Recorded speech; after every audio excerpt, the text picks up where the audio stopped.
Welcome back, everybody, to WagerTalk TV. I'm Ross the Boss Benjamin of WagerTalk.com. It is Thursday, September the 18th, and I got two college football free pick winners for you today.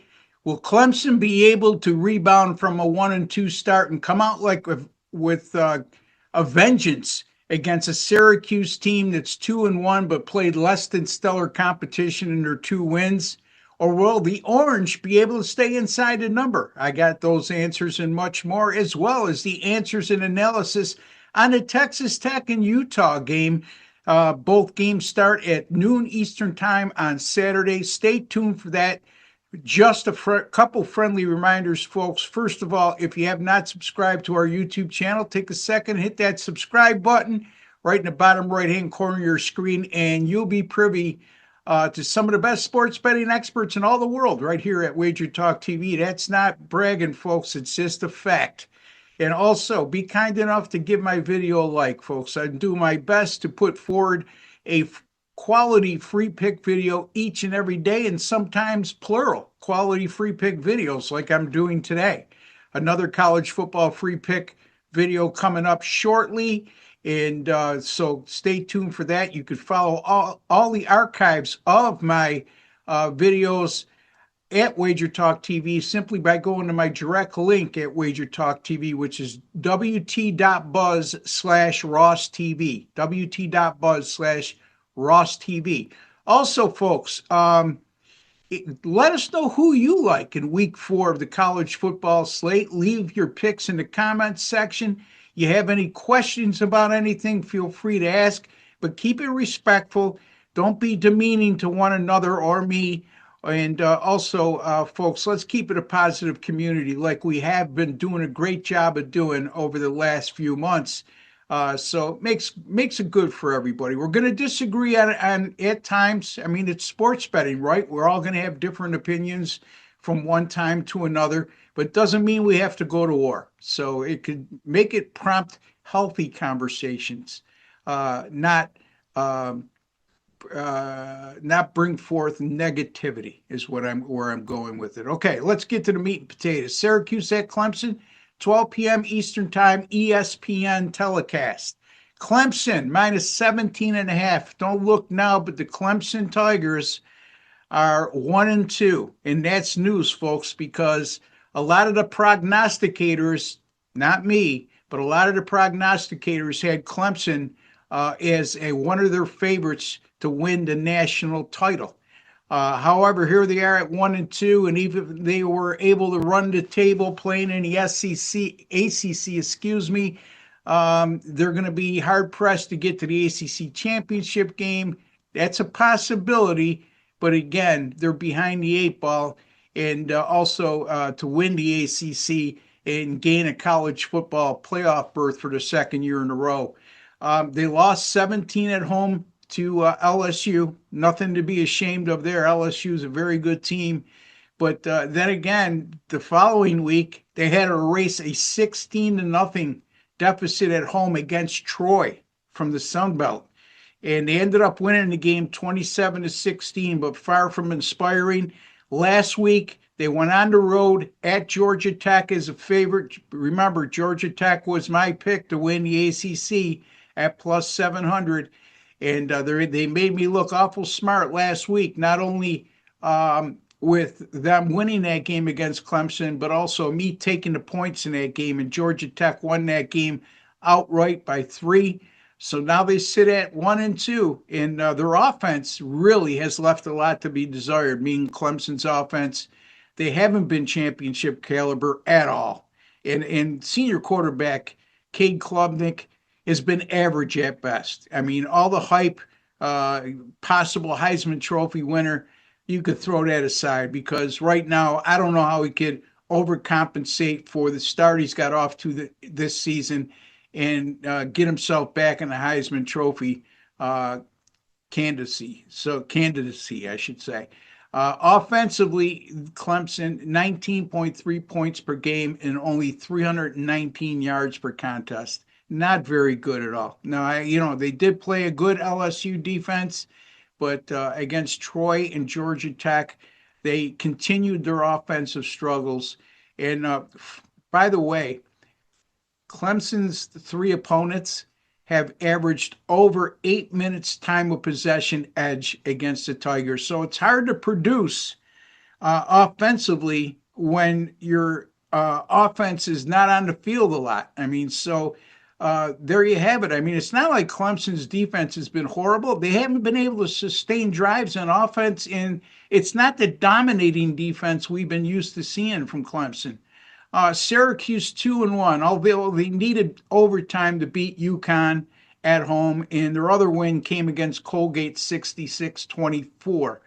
They lost their season opener in a game they were outclassed versus Tennessee at a neutral site, 45-26. However, the positive out of that contest was they amassed 377 yards of total offense against a very good Tennessee defense, one of the best in the country.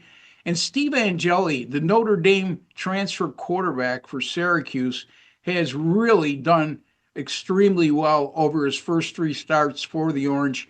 64% completion rate. He also passed for 1,108 yards, 8 touchdowns against 2 interceptions. I just think Syracuse will do just enough to stay inside the number in this contest. In a backdoor cover, well, I can see that happening because the Orange can move the ball. So Syracuse plus 17.5 against Clemson. Next game, Texas Tech, number 17 in the country, travels to Utah to take on the number 18 Utes, or number 16 Utes, excuse me. Utah is a 3-point favorite in this game. The total's 57.5. Look, both of these teams are 3-0, but both have played less than stellar competition. But one thing has been really good for both clubs is their dynamic offense. Texas Tech, 58 points per game, 575 yards per contest. Utah, on the other hand, just shy of 46 points per game and over 517 yards per contest. Both defenses have been very good, but they haven't been tested. So here's what I think we'll see happen here. We're not going to see either team come close to their offensive numbers that they've averaged thus far. And I don't think we're going to see either defense come close to matching the defensive numbers they put up so far. So somewhere in between, and at the end of the day, it'll be a high-scoring affair. In my opinion, we could see a game played in the low 30s here. Low 60s combined total, possibly. And that's where I'm going to go with this. I'm going to go Texas Tech and Utah over the total of 57.5. It's Clemson or Syracuse plus 17.5 over Clemson. Texas Tech and Utah over 57.5 on Saturday, September the 20th. Folks, I'm number one in college football since the start of the 2023 season at WagerTalk.com in terms of units earned. I was number one in college football last year when it came to not only units earned, but win percentage as well. And this year, I'm off to a 10-5 start, including 4-0 last week. So this takes me this. You can get all my college football and NFL picks Saturday, Sunday, and Monday. You'll see that image in the background. It's called our Weekend Warrior Package. All college football and NFL picks Saturday, Sunday, and Monday, including 5% best bets, which, by the way, I'm 3-0 this season in college football, 5% best bets. So I'm coming off an 8-4 week combined with my football picks last week. $49. You can get that right at my personal link at WagerTalk.com, which is wt.buzz/RB. For Wager Talk TV and Ross Benjamin, take care and God bless, folks. Welcome back, everybody, to Wager Talk TV. I'm Ross the Boss Benjamin of WagerTalk.com. It's Thursday, September 18th, and I got 2 college football free pick winners for you on Saturday's card, and they come in the games between Arkansas and Memphis and Florida and Miami of Florida. Will the Memphis Tigers be able to keep their hopes alive of becoming the Group of 4 representative in the college football playoff, or will Arkansas be able to bounce back after a tough 41-35 loss at Ole Miss last week? Secondly, Will the Florida Gators be able to snap their 2-game losing streak, and are they a much better team than their record indicates? Or will Miami of Florida, who's looked absolutely dominant, keep their foot on the gas and beat their in-state rival once again like they did a year ago? I have those answers and much more, including the 2 winning picks in each of those games. And so stay tuned for that. Real quickly, folks, if you have not subscribed to our YouTube channel, please take a second to do so. Hit that subscribe button in the bottom right-hand corner. You'll be privy to some of the best sports betting experts in all the world right here at WagerTalk TV. And while you're at it, click on the alert notification bell, and you'll be notified immediately upon any of our great content going up on our great channel. Be kind enough to hit that like button for me, folks. I put forth my best effort each and every day to bring you quality free pick video or videos on a daily basis. So all I ask, you hit that like button. It's just a small token of your appreciation, and it goes a long way in keeping the people over at WagerTalk TV happy with me and these videos alive. Let us know who you like on Saturday's college football card by leaving your picks in the comments section. Be nice to each other. Don't be vulgar. Don't be demeaning. Don't be disrespectful. Let's keep it a positive community. We're going to disagree on opinions, picks. It's sports betting. Doesn't mean we have to go to war. So again, folks, you've been doing a great job in doing that. Let's keep that a positive community going forward, and all will be grand. All right. So let's get to the matter at hand. First of all, see behind me, you'll see the $49 Weekend Warrior special going on right now at WagerTalk TV, or WagerTalk.com, excuse me. That will get you all of my Saturday, Sunday, and Monday college football and NFL picks for just $49. It's a limited time offer, folks. We ran it last week. We're running it this week, and I don't know if we'll go forward with that. If we do, it won't be for much longer. So take advantage of that, folks. 4-0 in college football last week, but my premium picks from yours truly, including a 5% best bet winner on Tennessee getting inside the number against Georgia. 3-0 to start the season with the college football 5% best bets. 10-5 this season in college football. Also, folks, number 1 in college football in both win percentage and units earned last season since 2023 at WagerTalk.com. I'm number 1 when it comes to units earned in college football over that course of time. So also my combined football picks last week, a solid 8-4. So get aboard, folks. $49. Let's make a lot of money. I mean, my $35 5% best bet in college football, that cuts right into that $49. So you know what I mean? It's for another $14, you're going to get the rest of my college football picks and also the NFL on Sunday and Monday. So take advantage of that offer. Okay, let's get her going. Arkansas at Memphis, 12 p.m. Eastern time. Right now, Arkansas is a 7.5-point road favorite. Now, here's the thing. Arkansas, like I mentioned, off a very tough 41-35 loss at Ole Miss in a game that could have went either way. Their next game after this Memphis contest, they're going to be hosting Notre Dame. So they've had that circled for a long time, and the Arkansas faithful certainly have had it circled. Getting to host Notre Dame for Arkansas is a really big deal for that program. Sandwiched between their opening game,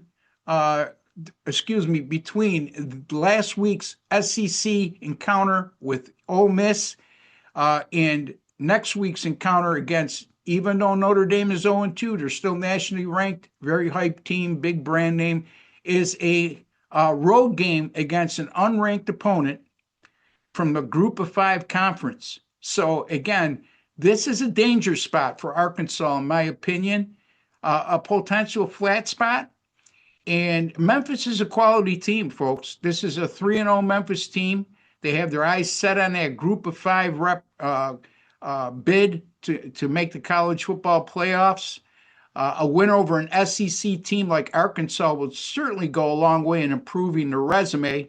Nonetheless, they're getting 7.5 points. So instead of having to worry about getting the outright upset, I very strongly believe that Memphis will keep this game competitive throughout at the very worst.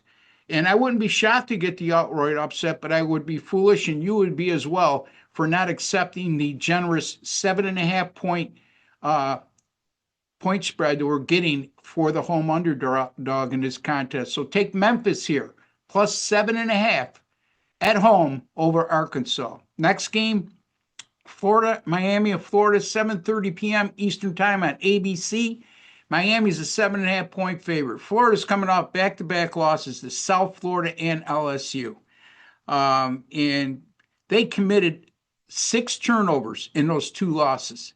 They also averaged 13 points per game on offense in those 2 losses. So even though their average total offense in those 2 games was around 350 yards per contest, those 6 turnovers really killed them. And speaking of South Florida, Miami played them last week. They didn't have any trouble the way Florida did, as the Hurricanes crushed them 49-12 as a 17.5 point home favorite on their home field in Miami. And they had 576 yards of offense in that win over South Florida. This is a dynamic offensive team for Miami. They're very good defensively. In the 3-0 start, they're +4 turnover differential. Remember, Florida's committed 6 turnovers in their last 2 games. Last year, Miami went to Florida and annihilated them, 41-17, a game that wasn't even as close as the final score may indicate, because they outgained the Gators in that game, 529 to 261. Speaking of turnovers, they were a +3 turnover margin in that win over Florida. I'm looking for more of the same on Saturday night in this matchup. Miami of Florida keeps it rolling here, -7.5 over a Florida team with a head coach and Billy Napier that's on an extreme hot seat. Miami -7.5 over Florida. Memphis +7.5 over Arkansas. College football free pick winners from yours truly, Ross Benjamin. And don't forget, get that Weekend Warriors special, my direct link, wt.buzz/RB, wt.buzz/RB, Saturday, Sunday, Monday, all my college football and NFL picks for just $49. Take advantage of that offer, folks. For Wager Talk TV and Ross Benjamin, take care and God bless. UCLA fired Deshaun Foster this past weekend after the Bruins went 0-3. Virginia Tech fired Brent Pry over the weekend after the Hokies went 0-3. Is Luke Fickell next on the list? Let's talk about it. Teddy covers WagerTalk.com with a big game breakdown for Saturday. Wisconsin and Maryland facing off. This is a 9 a.m. start here on the left coast, noon for you back east, 11 a.m. local time in Madison. The Badgers right now, they've taken money. This line opened 7-43. And now we're looking at 10-44.5. Looking at my Odds Logic live odds screen. Get a free trial of the Odds Logic live odds screen, by the way. 7-day free all access. Go to oddslogic.com/Teddy. It's cool. If you've never played around with a live odds product, check this out. Again, oddslogic.com/Teddy. Free 7-day access. There's no nonsense with it. It's just 7 days. Try it out. But looking at the Odds Logic live odds screen, it's been nothing but Badgers money early in the week. That has everything to do with what's going on at the quarterback position for Wisconsin. Looks like Billy Edwards, their week 1 starter, likely to be back in the lineup here. This has been a very one-sided series. All right. Well, let me talk about Fickell for a minute. All right. First of all, even if Wisconsin loses this game, the Badgers would have to pay him $27 million to go away. He signed a 7-year deal. Okay. And it's not like Wisconsin football has that kind of money to throw around. All right, it really is a non-starter. Fickell loses this week. If Fickell loses every game the rest of the season, maybe in the offseason they'll talk about it. But Wisconsin football, they don't have enough money to pay the guy and keep the program afloat. So I think his job security is just fine, despite the Badgers' rough start and rough schedule.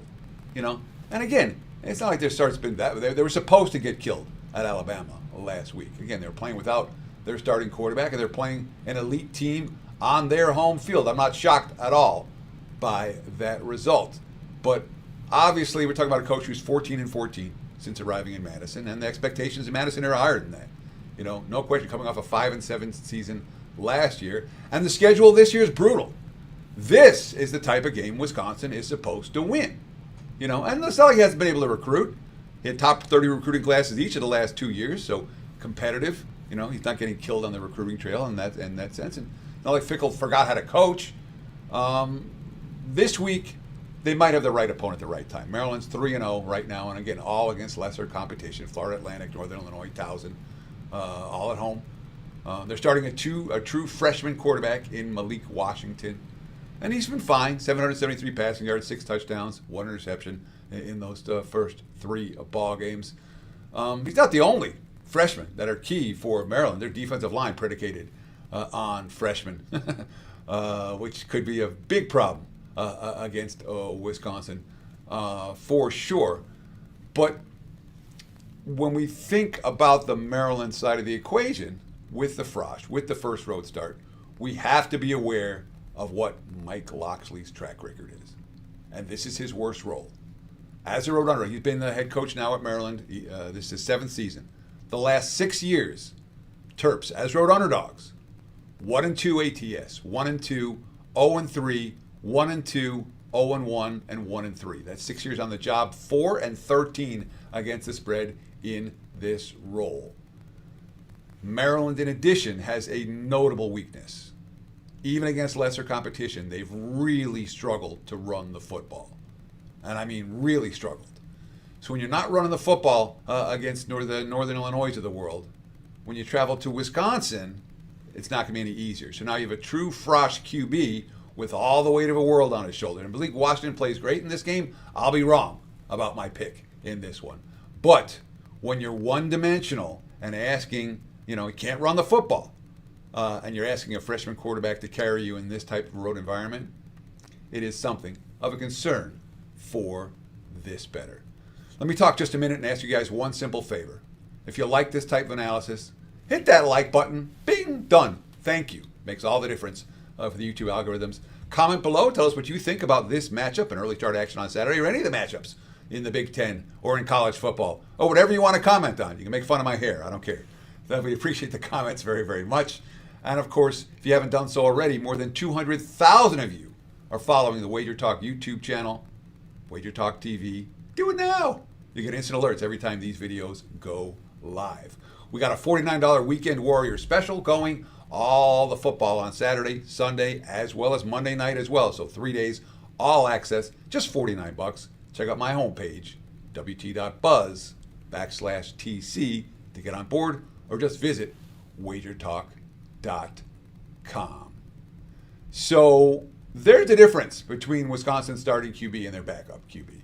There really is. Edwards is clearly the better passer. He's been sitting since the first half of the opener against Miami O. The markets are telling, we haven't had an official announcement yet, but this line's moved from 7 to 10. The Badgers have expected him to be back for the Big Ten opener. It looks like he's going to play. Fickle's still calling him day to day, but there's also a little bit of added motivation. He used to be a Maryland Terp under Mike Locksley. Didn't get his opportunities there. And Locksley's quote is hilarious. He goes, "I'm one of those guys that I deal with abandonment a little different. It's like you were never here." Okay. That being said, he was there, and Edwards, the better of the two QBs, with something to prove. They faced Alabama last week. All right, Maryland's going to look at their run in slow motion this time around.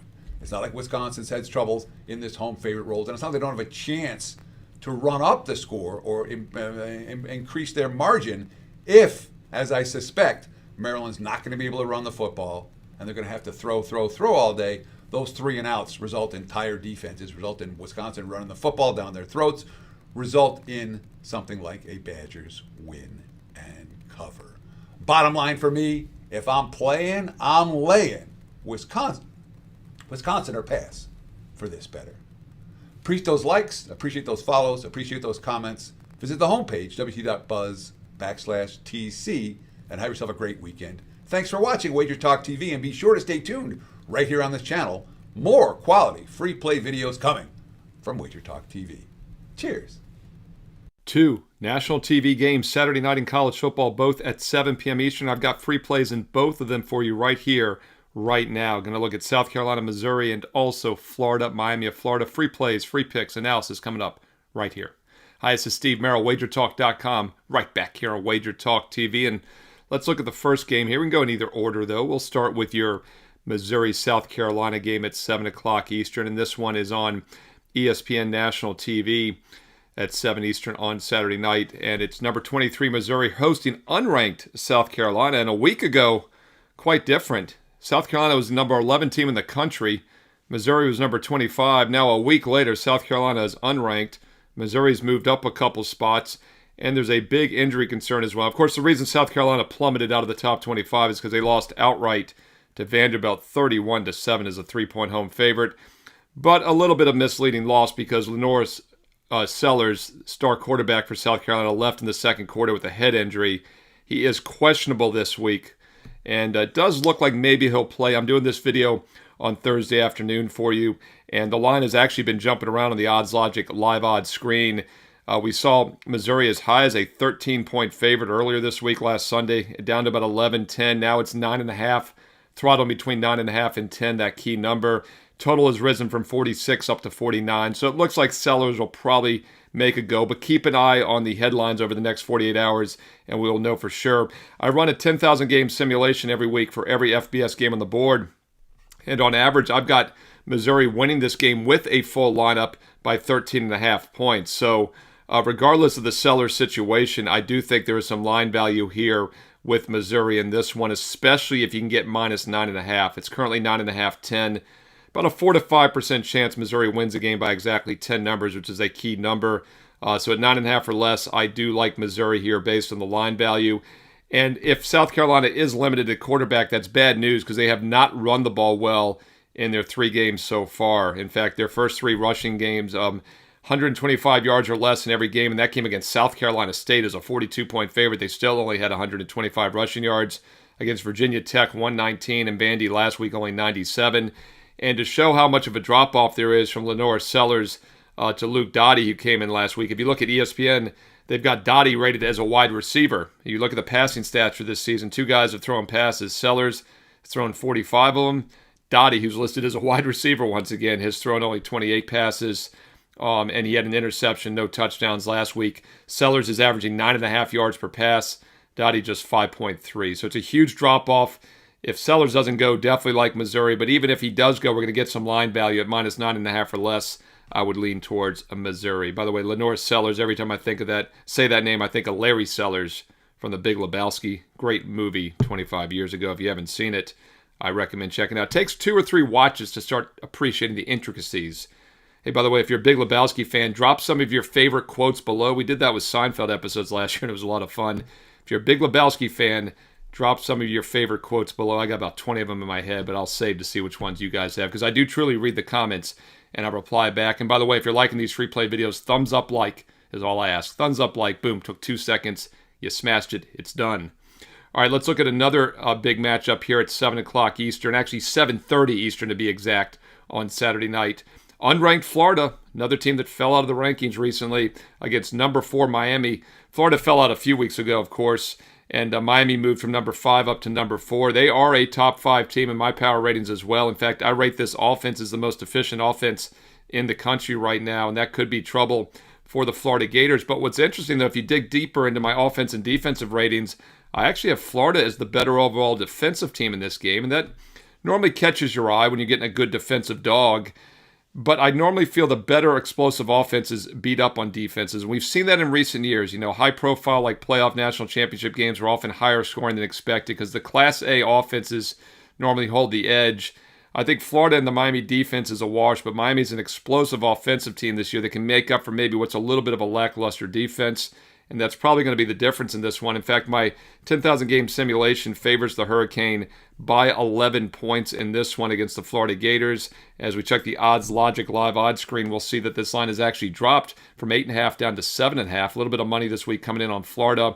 If we can get down to that key number of 7, which I don't think we will, but once again, at 7.5, there is some line value with Miami, but there'd be more value at 7 or less because, once again, very key number, about a 4 to 5% chance Miami of Florida wins by exactly 7 points. So I lean towards the Hurricane minus 7.5 based on my ratings and that explosive offense. but would definitely like it better if you can find a -7 or less by kickoff on Saturday night. That game on it's not on ESPN. Other games on ESPN. This one is on ABC, the sister network, at 7:30 Eastern Saturday night. Hey, there you go. I wanted to give you a couple spotlight national TV games on ESPN and ABC Saturday evening, two of the biggest games on the board. If you're liking these free play videos, make sure you subscribe to Wager Talk TV. Click subscribe and click the bell for an instant alert so you know when these doubleheader free play videos are posted. And if you like free plays, check out my college football top 25 video, which breaks down all of the big games, the three biggest top 25 matchups, and some bonus top 40-ish, top 30, top 40 matchups I throw in as well each and every week. And then, of course, Saturday, my NFL Fade the Public video is posted for the NFL each week. And so click subscribe, click the bell for an instant alert. And if you'd like to get my personal best bets this weekend, I have a fantastic special going, 7 days and nights, all sports, all access. That's both college and pro football plus Major League Baseball. Hey, don't sleep on baseball. We finished last year on a 57-28 winning run through the World Series. Got over a month plus of baseball remaining. Get the next 7 days and nights of college and pro football and baseball for just $69. That's right. Instant 30% discount with promo code SM69. SM69. Buy the 7-day all access, and at checkout, use promo code SM69. That gets it down to less than $10 a day, less than $5 a play. You know, everyone gets excited for $5 Tuesday. How about getting the next 7 days and nights every play for less than $5? Check it out, Steve Merrill, WagerTalk.com. And while you're there, get the bonus free play. My last cut from my best bet card goes up as a free play each and every day on my page, Steve Merrill, WagerTalk.com. And get there quicker with shortcut WT.buzz/SM. Once again, if you're liking these free play videos, comment below. Give me a Big Lebowski quote. Also, let me know what games you like this weekend in college football. Hey, drop some analysis if you have time. Let's learn and earn and win together here on Wager Talk TV. And remember to follow me on social media as well, at Steve Merrill, 2 R's, 1 L, MERRIL, at Steve Merrill on X and Instagram. And stay tuned here to Wager Talk TV. You know there's more free play videos coming up next. Two huge national TV games on Saturday afternoon in college football. Both go at 3:30 Eastern. I'm going to give you free plays with analysis in both games right here, right now. We're looking at Auburn, Oklahoma, and also Michigan and Nebraska. Free plays in both games for you right now. Hi, this is Steve Merrill, WagerTalk.com, right back here on Wager Talk TV. And as I said, both games go 3:30 Eastern, so let's go in betting rotation order. We'll start with the first one on the rotation. That's Auburn at Oklahoma, and this is a top 25 battle. Should be one of the best games this week. Number 22, Auburn at number 11, Oklahoma. It's on ABC, by the way, at 3:30 Eastern. And on the surface, pretty big number, opened 6. Now it's up to 7, but I don't think it's high enough. I run a 10,000 game simulation each and every week for all the FBS games on the board. And on average, I've got Oklahoma winning this game by over 13.5 points. So we're nearly a touchdown in line value here with the Sooners on that key number. I like them at -7 or less in this one. And while both teams are off to solid starts, Auburn 3-0, had a little bit of a nice win against Baylor on that Friday night game a few weeks ago. Haven't really played anybody since, though. Ball State and South Alabama. Hard to say that Oklahoma is any more battle-tested. Illinois State, Temple. But what's impressive about the 42-3 Temple win last week is it came right after that Michigan game, which could have been a flat spot, and it wasn't. Oklahoma came out and established the run game. 228 rushing yards, which is almost as much as they had combined in the first two games against Illinois State and Michigan. There had been some concern about the running game. Looks like that's on track, and their passing game's been fantastic. They've had over 300 yards per game passing. I think that balanced attack will be the difference in this one. Auburn's run defense has been pretty strong until last week. Gave up 140 yards against South Alabama, more of a run-based attack there. But they held the first two teams, Ball State and Baylor, in check, to say the least. And they do run the ball maybe better than Alabama, but I think the passing attack for Oklahoma is going to open this game up and allow them to extend the lead in the second half. Once again, I project a 2-touchdown win. There is some line value with the Oklahoma Sooners at -7 or less on Saturday afternoon. All right, your other game has ranked Michigan against unranked Nebraska. Michigan currently number 21 in the nation on the road at Nebraska. If you look at the additional votes in the AP poll, Nebraska would be coming in around 34th right now in the polling. And I think they have a chance to crack the top 25 because I think they're going to win this game outright as a slight dog. Will it be enough to get them in the top 25 next week? Perhaps. This game, by the way, is on CBS at 3:30 Eastern. First, let's start with my 10,000 game simulation. I project Nebraska winning by almost 4 points on average. I rate both offenses the same. Both are mediocre offenses. I rate them both as top 10 defenses. So I think we definitely have a live dog here with Nebraska. And this line has actually been climbing a bit higher this week. It opened 1.5. It's now up to 2, 2.5 in some spots. Could we possibly get the key number of 3? Well, we'll see. If you like Michigan, I'd go ahead and play them early. But if you like Nebraska like I do, I would wait. Maybe you get that key number of +3 by kickoff on Saturday afternoon. It's currently hovering around 2, 2.5 in most locations. And once again, my 10,000 game simulation projects the Cornhuskers to win this one outright by about 3.5 to 4 points. So I do think Nebraska is a live dog on Saturday afternoon. Hey, there you go. Quick hitter for you. 2 of the bigger games on the board Saturday afternoon, both at 3:30 Eastern on ABC and CBS National TV. Let me know your thoughts on these games. Also, drop other plays you like this Saturday, maybe some under-the-radar games that you think have some value. Hey, include some analysis if you have time. Let's learn and earn and win together here on Wager Talk TV. And if you're liking these free play videos, be sure to check out my college football top 25 video. Yes, I've got a deep dive on that Auburn Oklahoma game in there, but some other games as well. In fact, there are 3 head-to-head top 25 matchups this Saturday, and then 3 additional top 40 matchups. So it's a huge card. Check out the deep dive college football top 25 video every week here on Wager Talk TV. And then, of course, on Saturday, be sure to check out my NFL Fade the Public video as well. When you subscribe, click that bell for an instant alert so you never miss out to all these great free play videos here on Wager Talk TV. And once again, if you're liking them, thumbs up like takes 2 seconds. Boom, you smashed it. Much appreciated. If you like my personal best bets, check out my page at WagerTalk.com, Steve Merrill, WagerTalk.com. And this week I do have a special 7-day sampler for you for just $69. It's every college and pro football best bet plus baseball for all 7 days and nights for just $69 complete. That's an instant 30% discount, but you got to use promo code SM69 at checkout. So once again, get the 7-day all access, and at checkout, use promo code SM69 to get it down to less than $10 a day, really less than $5 a play for every college and pro football best bet and baseball best bet for the next 7 days and nights.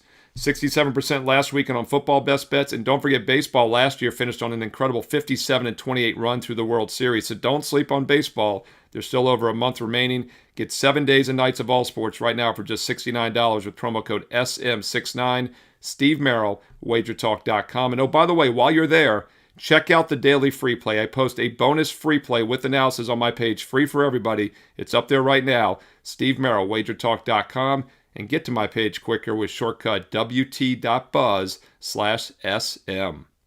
On the way out, don't forget to follow me on social media at Steve Merrill, 2 R's, 1 L, MERRIL, at Steve Merrill on X and Instagram. And stay tuned here to Wager Talk TV because you know there's more free play videos coming up next. Hey everybody, Rob Vino here, WagerTalk.com, Wager Talk TV. It's Thursday. We're going to take a look at your college football weekend card. Going to start here with a free play and analysis on the West Virginia-Kansas game. A couple of things stick out in this one. Going to cash a ticket here, hopefully this week on this play. I'll go ahead and give you all the reasons why, plus the play at the end. But real quick, I'd like to make everybody aware that the Weekend Warrior package that was so successful last week over at Wager Talk with the purchasers is in effect again this weekend. Weekend Warrior Football Pass. Basically what it means, every single play that I release Saturday, Sunday, and Monday, you get it all. 3 days worth of action for just $49. Regularly, $108. So you're saving $59 off of that price. Just $49 for every play Saturday, Sunday, and Monday. Last week, it included a pair of 5% winners on my end, one in college football, one in the NFL. So once again, stop by wagertalk.com or my homepage, wt.buzz/RV. Pick up your Weekend Warrior package for just $49. West Virginia at Kansas. Let's take a look here. This situational scheduling angle really favors Kansas in this one. Obviously, it's been a point of emphasis for a lot of talk this week. West Virginia's off of that home comeback overtime win in the backyard brawl against Pitt. Now they're going to go on the road to Kansas, who had a week off last week, 2 weeks to prepare for this game after they had gotten beaten at Missouri in their rivalry game, their revitalized rivalry game with Mizzou. Got beat there 42-31. West Virginia, of course, remains without a pair of their top offensive weapons, running back Jaheim White, wide receiver Jaden Bray. But they were able to score 31 last week in overtime, and they did rack up 434 yards of pretty balanced offense. I mean, Rich Rod's team had 174 rushing, 260 passing. They're operating at head coach Rodriguez's customary blazing fast tempo. They currently rank number 2 in the country in plays or seconds per play, running a play every 19.9 seconds. So just a shade under every 20. They're running a play here. Their quarterback, Nico Marchiol, completed 76% of his passes last week. He's up around 71 plus for the season. So he's been accurate.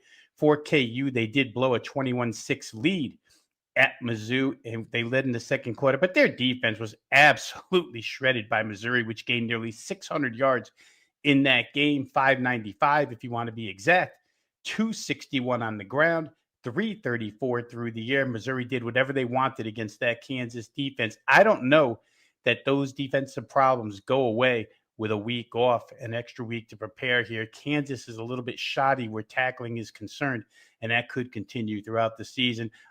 West Virginia doesn't have the type of weaponry that Missouri does, but certainly they could take advantage of that KU poor tackling, and there's some places KU can be exploited by that West Virginia offense. Quarterback Jaden Daniels for KU, obviously the team's anchor.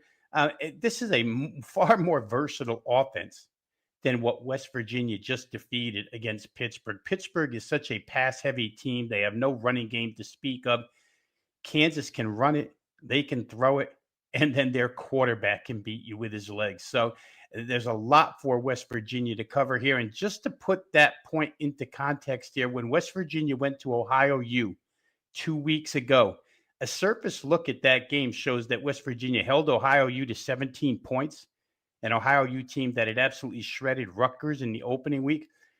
But you look at that box score and those drive charts, and you're going to find that Ohio U had a chance to score on 6 consecutive drives. 3 of those, 2 of them, they turned it over in West Virginia territory. Another one, Ohio U missed a 38-yard field goal, and on the other 3, they scored. They had well over 400 yards in that game with Parker Navarro, who, like Jaden Daniels, is a dual-threat quarterback. This could be a troublesome matchup here for West Virginia and that defense on the road.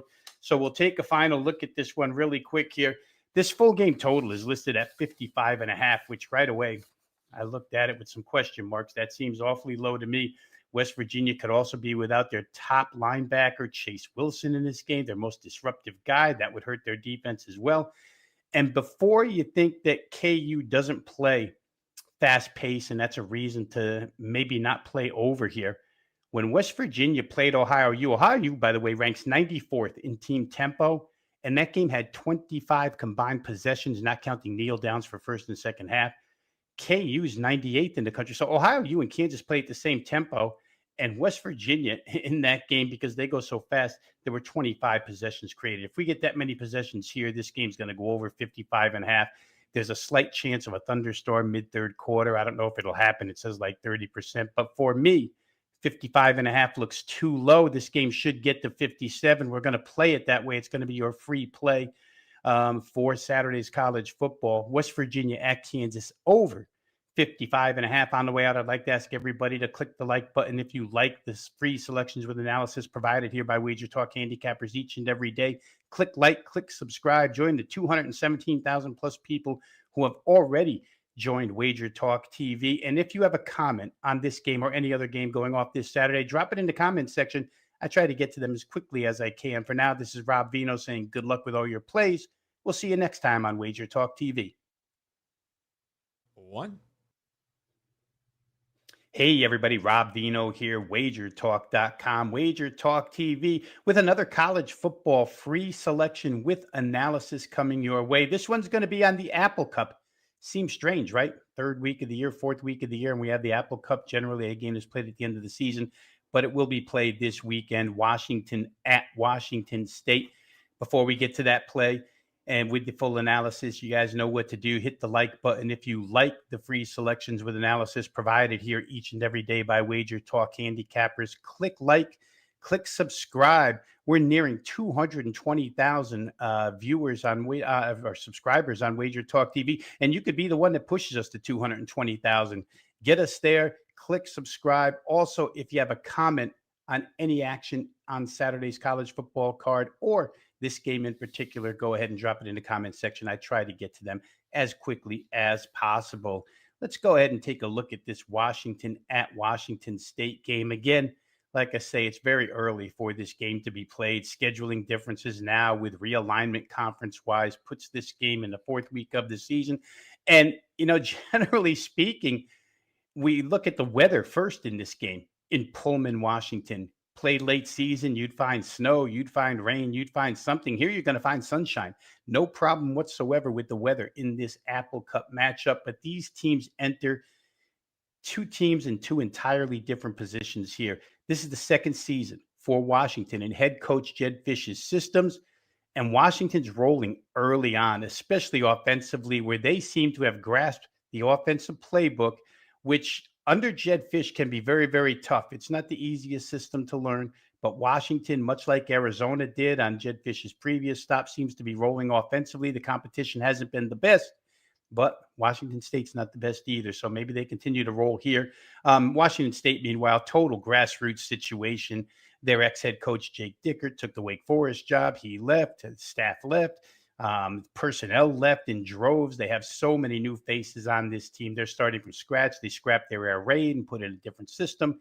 Just a brand new year for Washington State, and they were absolutely horrible last week at North Texas. They basically gift-wrapped 5 touchdowns to North Texas last week with turnovers inside their own territory. I think UNT had a 42-0 lead at halftime or 42-7, something like that. And Washington State just, they had a quarterback battle going into the season. I don't think they found the right guy yet. Maybe the right guy isn't on their roster, but without the receivers, let's face it, when you lose John Mateer, who now quarterbacks Oklahoma, you're going to drop and be downgraded at the quarterback position. And Washington State at this point in time, new system, new QB, whole things looked very, very bad on Saturday or last Saturday, 59-10 North Texas. They have no running game to speak of. They only average 2.4 per carry, so it allows teams to pressure the quarterback, allows them to sit back and play the pass. Washington figures to do all of that. Meanwhile, they have a dual threat in DeMond Williams, who's been outstanding so far this season, both running and passing. The Washington Huskies average 7.5 yards per play and 568.5 yards of offense so far this season. Again, hasn't been the best competition, but Washington State is not a team that puts up a lot of defensive resistance, except for one game against San Diego State, which is hapless. Sandwiched in between their other two, Washington State has not looked good whatsoever. In fact, opponents have had 12 trips inside the Washington State red zone. Those 12 trips have resulted in 12 opposing touchdowns. So Washington could get on the board early and often here. The on-deck situation for Washington, they have Ohio State in their Big Ten season opener in Seattle next week. And generally, you would think this would be a look ahead, except in this case, it's not. This is such a deep and hated rivalry that Washington will come to play. I believe head coach Jed Fish will run it up if they can, trying to build every bit of confidence that he can in his club before they get to Big Ten season. These teams are just in very different stages, as I stated earlier. Right now, it's hard to look at any positives for Washington State in this one. I think those problems will continue here Saturday. One team on the rise, one team heading downward. I think Washington wins this one by 21 plus. So it'll be your free play for this game. The Washington Huskies minus 19.5 over Washington State. Real quick here, I'd like to make everybody aware of the Weekend Warrior package available now at WagerTalk.com. Basically, you can get every play I release Saturday, Sunday, and Monday for just $49. That's regularly priced at $108, but here, $48 for every football play, every play released Saturday, Sunday, and Monday. Last week, it included a pair of 5% winners, so you want to jump in now. You get a big savings here and a lot of action for a very small price. Once again, pick up your Weekend Warrior package for just $49 for this weekend's football action over at WagerTalk.com or at my homepage, wt.buzz/RV. For now, this is Rob Vino saying good luck with all your plays. We'll see you next time on Wager Talk TV. Big Ten showdowns that don't involve Michigan or Ohio State or Penn State, they're interesting. Let's talk about Illinois and Indiana, two teams with top 25 rankings, primed for a battle on Saturday night in Bloomington. Teddy Covers from WagerTalk.com with a big game breakdown at 4:30 Pacific time, 7:30 Eastern time, 6:30 local time, the Illini and the Hoosiers. I'm looking right now at my Odds Logic live odds screen. And by the way, guys, get a 7-day free all access trial for this Odds Logic. Go to oddslogic.com/Teddy, 7-day free trial. It's a good product, and I keep it running pretty much 24/7 on one of my screens over here. So anyhow, if you want live lines and be able to see what books have what numbers at what times, it's really valuable. At least it is for me. Check it out again, oddslogic.com/Teddy. But looking at my Odds Logic live odds screen right now, I'm seeing Indiana. Let's call them 5.5-point favorites. They've taken a little bit of money. Total 52.5. And look, it's not hard to make a case here for Illinois, plus the points. Big Ten opener for both teams. The last two meetings between Illinois and Indiana decided by exactly a field goal. One of those two meetings in overtime. Indiana certainly not battle tested yet this season. What are they? Minus 23, minus 36, and minus 47 in their first three games. So when the toughest of your three tests had you at a 23-point favorite, you're not battle tested just yet this season. Meanwhile, Illinois notched a road win by margin in Durham against Duke. Although they did force 5 turnovers in that blowout, they were 2.5-point favorites and they won it convincingly. So there's certainly a strong case for Illinois. And also, this is Brett Bielema's role. All right, look at Bielema as a road dog: 4-1, 2-1, 3-1, 3-1 against the spread in 4 years at the job. In fact, counting Illinois as a road favorite, the Illini are 16-4 against the spread in 20 road games under this head coach. So it's certainly been their role. But you have to know that 16-4 run the last 20 games in this role is not likely to happen the next 20 games in this role. One mistake that I see bettors make, they're looking back. You got to project forward. Do we expect to see that level of success from Bielema's squad? Not necessarily. Not on the highway. I'll take the under 80% ATS or next 20 on the highway. I'll leave it at that. We're trying to project forward, not look backwards. All the stuff we're looking backwards is factored into this point spread. Before we talk about the Indiana piece of the equation, I do want to ask you guys one simple favor. If you like this type of analysis, hit that like button. That's all I ask. Bing, hit the like button, done. Thank you. Makes all the difference for us in the YouTube algorithms.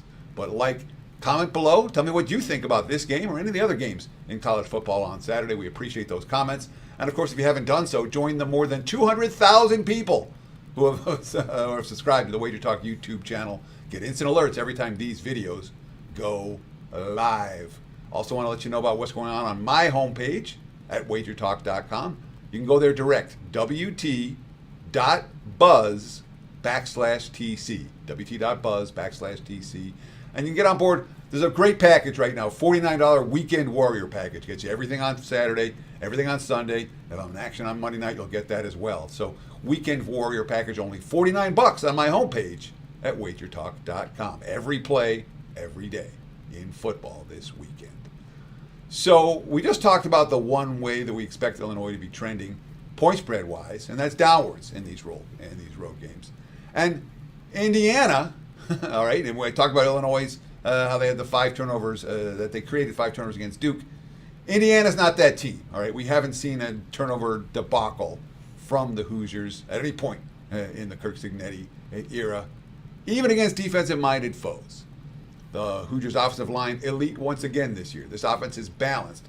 Their special teams are primed to help Indiana win the field position battle all night. I'm really impressed with Indiana's special teams in early season play. And it's surely worth noting, we talked about that great track record for Bielema on the road. Well, look at Indiana at home. 11 home games in the Cignetti era, 9-2 against the spread. And that, to me, is the emerging trend, because that's only last year and this year. And do we really trust Bielema and his squads in step-up road games? I don't know. I understand the point spread success has been there, but this is a situation where it's the home team, the home favorite, and we're seeing the sharp money come that way already. Illinois, the public dog, and that's something you always want to be a little leery of in college football. So if I'm playing, I'm laying in this game. All right? Don't trust Bielema in the big games, his record here in Champaign, or at Arkansas, or at Wisconsin. Leaves a little something to be desired. So, Indiana or pass for me on Saturday night in this battle. We appreciate those likes, those comments, those follows. Visit my homepage, wt.buzz/TC, and take advantage of that $49 Weekend Warrior special.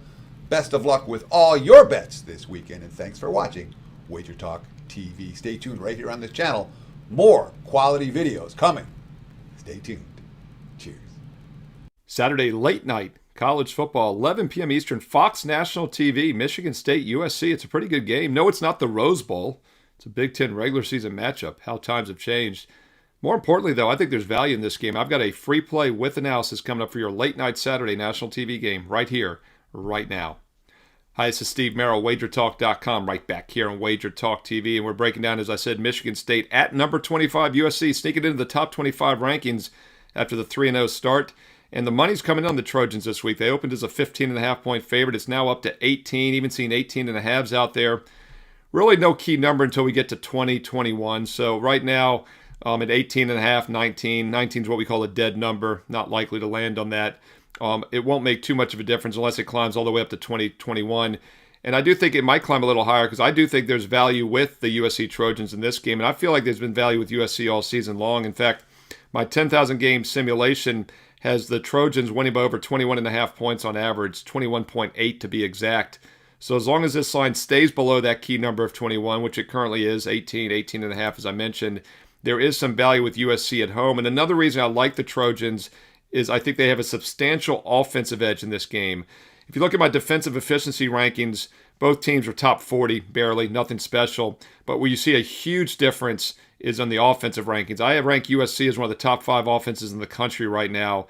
I don't even have Michigan State in the top 75. So big difference right now in the offensive abilities. And when you're laying almost 3 touchdowns, you obviously want what we call front door cover potential, where a team can pull ahead in the second half and where the weaker team offensively has trouble catching up. I think that's the case with both squads here. Explosive offense with USC. They're averaging 55 points a game this year. And Michigan State, while they're also off to a 3-0 start, they've gone 0-3 against the spread, failing to cover as a favorite all 3 times because they're not an explosive offensive team. And in fact, the last 2 weeks can make an argument not a great defensive team. They gave up 64 points combined to Boston College and Youngstown State, the Penguins. I think USC could do some damage in this one. If you're going to play it, I would lay it with the USC Trojans minus the 18. That goes at 11 p.m. Eastern, late night on Fox National TV, Saturday night. Hey, if you're liking these free play videos, be sure to check out all the other college football games. I've got also my NFL free play videos for Sunday, including my Fade the Public video, which is always popular here on Wager Talk TV. And when you subscribe to Wager Talk TV for free, all you got to do is click a button. Be sure to click the bell as well for an instant alert so you never miss out when these free play videos are posted each and every day throughout the week. Hey, if you're liking them, all I ask is a thumbs up like and a positive comment below because I do truly read the comments and to reply back. Thumbs up, like, comment below, and I'll keep these free play videos coming each and every day. Now, if you want my personal best bets, including all my strong Sunday NFL plays, check out my page right now, Steve Merrill, WagerTalk.com. And while you're there, check out all the special offers, including a 7-day all-access pass for just $69. That's an instant 30% discount off the normal rate because I want everybody to try out the next 7 days and nights of my best bet service. If you're joining us on Saturday, get college football, and then Sunday NFL. If you want to wait, you can start Sunday and get next week's college football. It's a true 7-day all-access whenever you decide to start, but be sure to use promo code SM69 at checkout. SM69 gets you an instant discount and gets a 7-day all-access college and pro football and baseball. 7 days of baseball. And by the way, we finished last year on a 57-28 winning run through the World Series, so don't sleep on baseball right now with football going on. 7 days, all sports, all access. Every personal best bet I'm using, you get each and every day for just $69 total. That's less than $10 a day, just about $5 a play, less than $5 a play. I average 2 to 3 best bets per day. Steve Merrill, WagerTalk.com, and make sure you use promo code SM69 for that instant discount. By the way, while you're on my page, check out the bonus free play. I put a free play up every day. It's the last cut from my best bet card. Check out the bonus free play with analysis right now on a daily basis on my page, Steve Merrill, WagerTalk.com, and get there quicker using shortcut wt.buzz/SM. On the way out, you can follow me on social media, also on X and Instagram at Steve Merrill, 2 R's, 1 L, Merril at Steve Merrill on X and Instagram. And stay tuned here to Wager Talk TV because there's more free play videos coming up next. So when I moved to Las Vegas in 1998, my first hangout was most assuredly the Stardust Race and Sportsbook. That was the place for sports bettors. And they would always call this game at the Dust back in the day. They would call it the Late Night West Coast Bailout Special whenever they talked about it. Let's talk about it right here. Late Night West Coast Bailout Special, 9 a.m. on the left coast, midnight for you back east. TV matchup, Hawaii against Fresno. And right now, looking at my Odds Logic live odds screen, I'm seeing Fresno minus 2.5 across the board pretty much. It was 3.5 at the open. The early money has come for Hawaii. Total sitting are in the 47 range. There is some variance on there. You can find as much as 48 if you're looking to play unders right now. And it's worth noting, it's kind of a joke. I call it late night bailout special. In the modern era where we're allowed to bet legally and our accounts are funded, we're not playing bookies on credit, you don't need to worry about the late night bailout special quite so much. There's new action. Sunday's a whole new day. And it's not like you have to pay your bookie right away if you lose like it was back in the old days. So Sunday morning for you on the East Coast. And it's the second week, the last 2 weeks, Hawaii's been without their starting quarterback, Micah Alahado. It looks like he is going to be able to play this week. He's been recovering from an injured right foot. And he was taking warm-ups last week. From all indications, he's going to play. And the markets are telling us they think he's going to play with the early money coming for Hawaii. The 3.5s got bought out. The 3s bought out down to 2.5. That's the markets telling us what the quarterback is likely to be in terms of, is that quarterback likely to be healthy? They think yes. And the markets are wrong sometimes. But the early indications are that Alahado is going to be able to play for the Warriors. That makes them better. Plain and simple. Without him, it's been a little dicey offensively. They got to 23 last week against Portland State.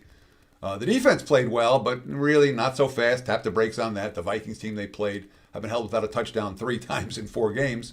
Homecoming last week, huge crowd. No, it was like 10,000. It really was not a huge crowd for Timmy Chang and company.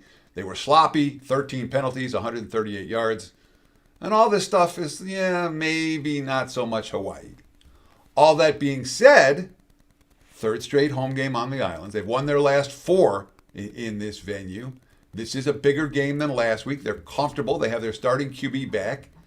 And Fresno might be a tad or two overrated. Before I talk about the Bulldogs, I want to ask you guys one simple favor. You like this type of analysis? Boop!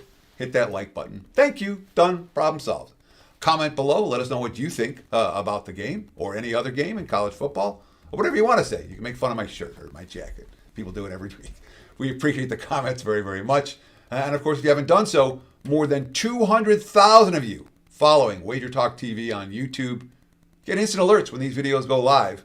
Again, follow, comment, and like. We appreciate it very, very much.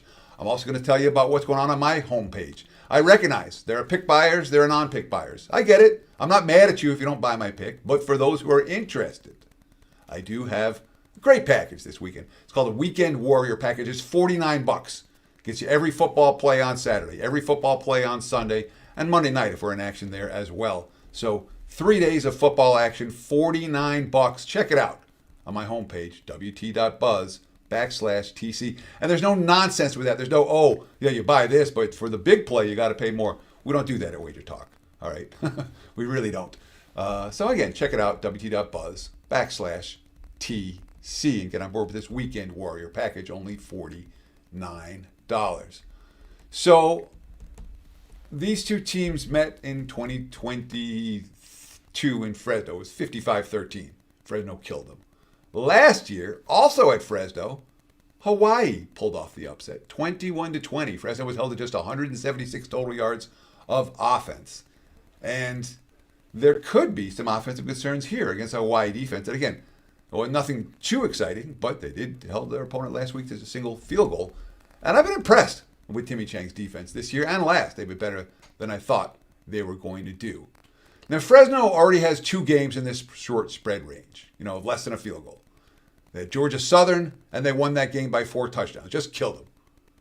They were at Oregon State, and they didn't kill them. That was a misleading final. They had as fluky a touchdown as you'll ever see on a drop snap punt where the guy, with 45 seconds left in the half, they got a cheap touchdown on a punt return. That was a great highlight, but bad news at Oregon State. And then they had an interception return right at the end of the game as Oregon State was driving to beat them. So the final score said 36-27, but that was a misleading final score. Oregon had more than 500 yards of offense in that ball game. And Fresno only had 121 passing yards. If they can't run, they can't win.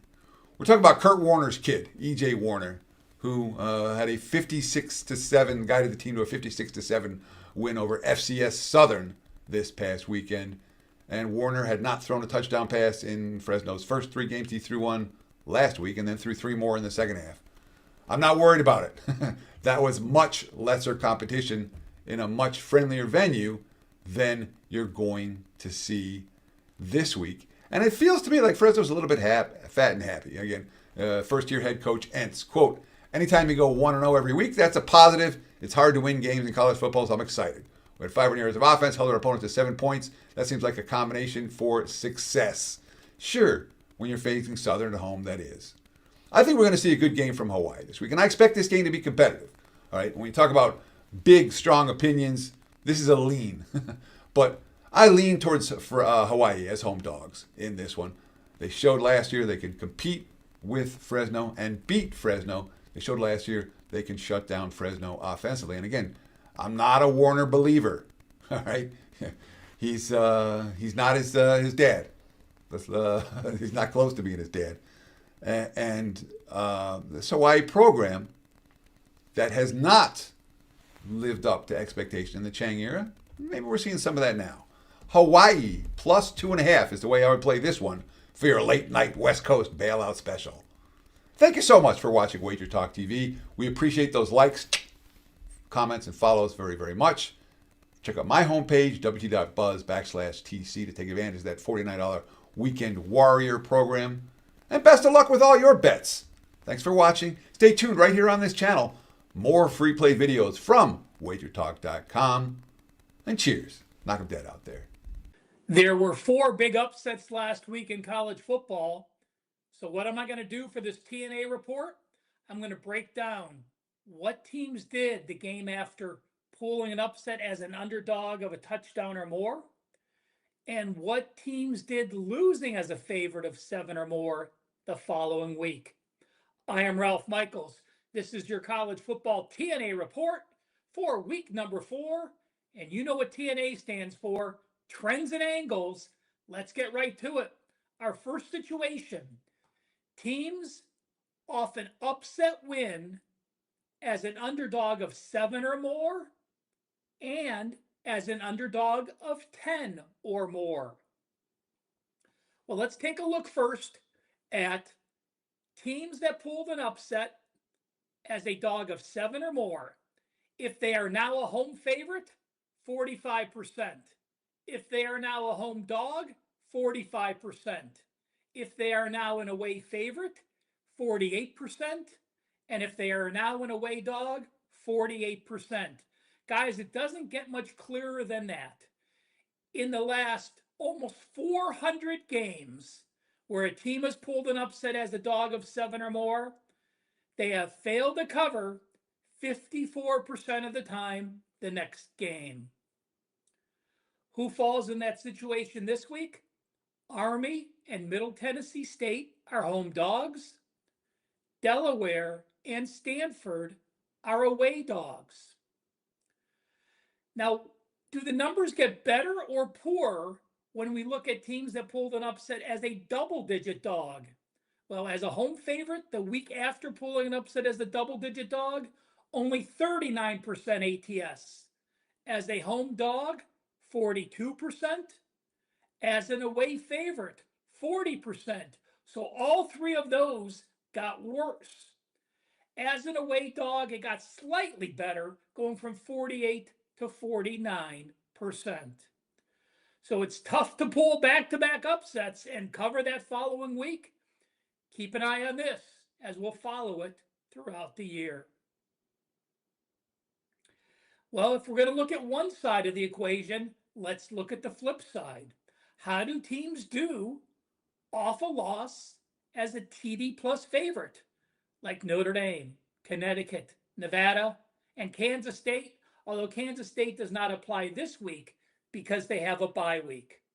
Before I get to this chart, I want to share one thing with you guys. The Weekend Warrior is an incredible special that we started last week for the first time. Get all of my college football on Saturday, all of my NFL on Sunday for $49. If I have a Monday night NFL play, it'll get tossed in. This past Sunday, I did cash a 5% NFL teaser. I will have another 5% NFL teaser this Sunday. But sign up for the Weekend Warrior now. As soon as I load that play, you will get notified and be able to get those lines exactly as they are released. Oh yeah, by the way, since 2023, 6 straight winning NFL 5%. My NFL teasers rated 4% and 5%. How about 8-0 and 15-1? That's right. Since the 2023 season, I am 15-1, 94%. My last 16 teasers rated as a 4% or top rated 5%. This one will be a 5%. Don't miss out. All right, well, let's take a look. First, we'll look at teams that lost as a favorite of 7 or more. As a home favorite this week, 53%. A home dog, 50%. An away favorite, 45%. And as an away dog, 51%. So 3 numbers right around the Mendoza line. But if you get an upset pulled against you and now you're an away favorite, only 38 and 46, 45.2%. Do these numbers get worse if you are off an upset loss of 10 or more? And yes, they do. Not only do they get worse across the board. As a home favorite, we go from 53 to 46%. As a home dog, we go from 50 to 41%. As an away favorite, 45 to 44.6, so basically the same. And as an away dog, I did misspeak. This one goes up a little bit from 49 to 49.3%. So the take is this, guys. You fade teams off the upset win, and if those teams are off an upset loss as a double-digit favorite, it's basically a fade across the board with the away dogs at 49% ATS. We're going to finish it off with 3 college football systems that apply for this week. College football week number 4. First game will be Thursday, September the 18th. Remember, do us a favor. Please hit that like button. Share your comments. Something you want added? Something you'd rather see changed? Please, we read them all. We appreciate them all. It helps our algorithms, and it continues to make our YouTube channel one of the strongest in the sports betting industry.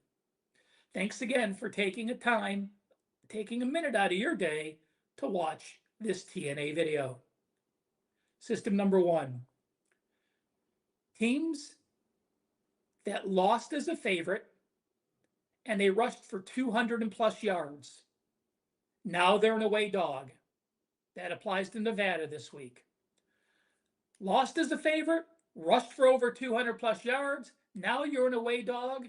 Those teams like the Wolfpack, 64 and 27, 70% against the spread since 2015. And if you exclude games as a big dog of 13 or more, that number goes up to 77% against the spread, 44 ATS winners, 13 ATS losses. That 77% system applies to Nevada. System number 2. Teams off a game at Wyoming, and they're now a dog or a favorite to -21. They also do not have a bye week. This applies to Utah. Now, why does this matter? Wyoming is the highest elevation in college football. It is over 7,000 feet. We always talk about Mile High at 5,000. So again, think about that. You're going to Wyoming on the road. You don't have a bye. That altitude affected you the past game.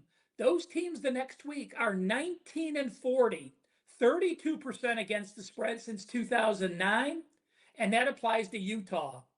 Now, you might say Utah has elevation, so this doesn't mean as much, and I can agree with that thought. That's when you have to break down these systems and apply logic to them. But I do want to mention, you might think of Utah as being a mile high. They're about 4,200 or 4,300 feet, still almost 3,000 feet less than Utah. So you have to decide if you think there's value in that, but the system is easy. If a team goes to Wyoming, they don't have a bye week, and they are not a touchdown, they are not a 3-touchdown favorite, 19-40, 32% ATS. And I mentioned this earlier this year already, but I want to repeat it because it's had success. When we have a massive home favorite of 33 or more, and we have a low total of 56 and lower, the over-under going all the way back to 2006, 91 overs, 56 unders, that is 62% to the over. So the two teams that apply this week, Oregon and Oregon State, Texas and Sam Houston. Iowa UMass applied to the same situation last week. That did go over. So simple. Big home favorites of 33 or more, low totals of 56 or less, 62% to the over. Again, Oregon, Oregon State, Texas, and Sam Houston. Take advantage of the weekend warrior from me or any Wager Talk handicapper. An incredible deal. Have a great week 4 of college football. I'll be back next week with your college football TNA.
It's Saturday morning. We got college football kicking off. Stewart, you guys know me as Kelly Vegas, and this is Wager Talk's Last Call. We've got a star-studded lineup for you today, starting with our good friend Art DeCesar over there at the Westgate Superbook. Gianni The Greek, you guys know him from Last Call.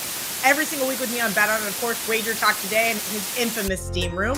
We've got Ross Benjamin, who has been red hot over the last 2 months. I'll let him break down all of that, including his 5% college football best bets. And Steve Merrill, you guys know he's the most watched guy here at Wager Talk. He puts out great content and, of course, gives you guys all those winners with all of the data with his 10,000 simulations that he runs every single day. We're going to get right into it. Art DeCesar, live from John Murray's old office. Art, is this your office now, or are they just kindly letting you use it over there at the Westgate?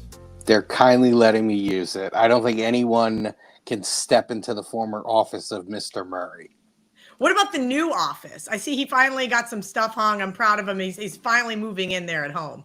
He's finally moving in. He's got a couch. He's got all sorts of nice things, but he doesn't trust us. He locks the door. Wow. So basically the opposite of Jay Cornegay, where it was an open door policy and you're welcome to just walk in. Yep. What a you-know-what. We'll see John Murray tomorrow here on Last Call because I'm filling in for Errol Epstein and we'll be sure to give him all the grief. Art, every single Saturday, I ask you to run through the slate. Tell us what you guys are seeing behind the counter and what information you have to give to our bettors up to the date, last minute here before kickoff.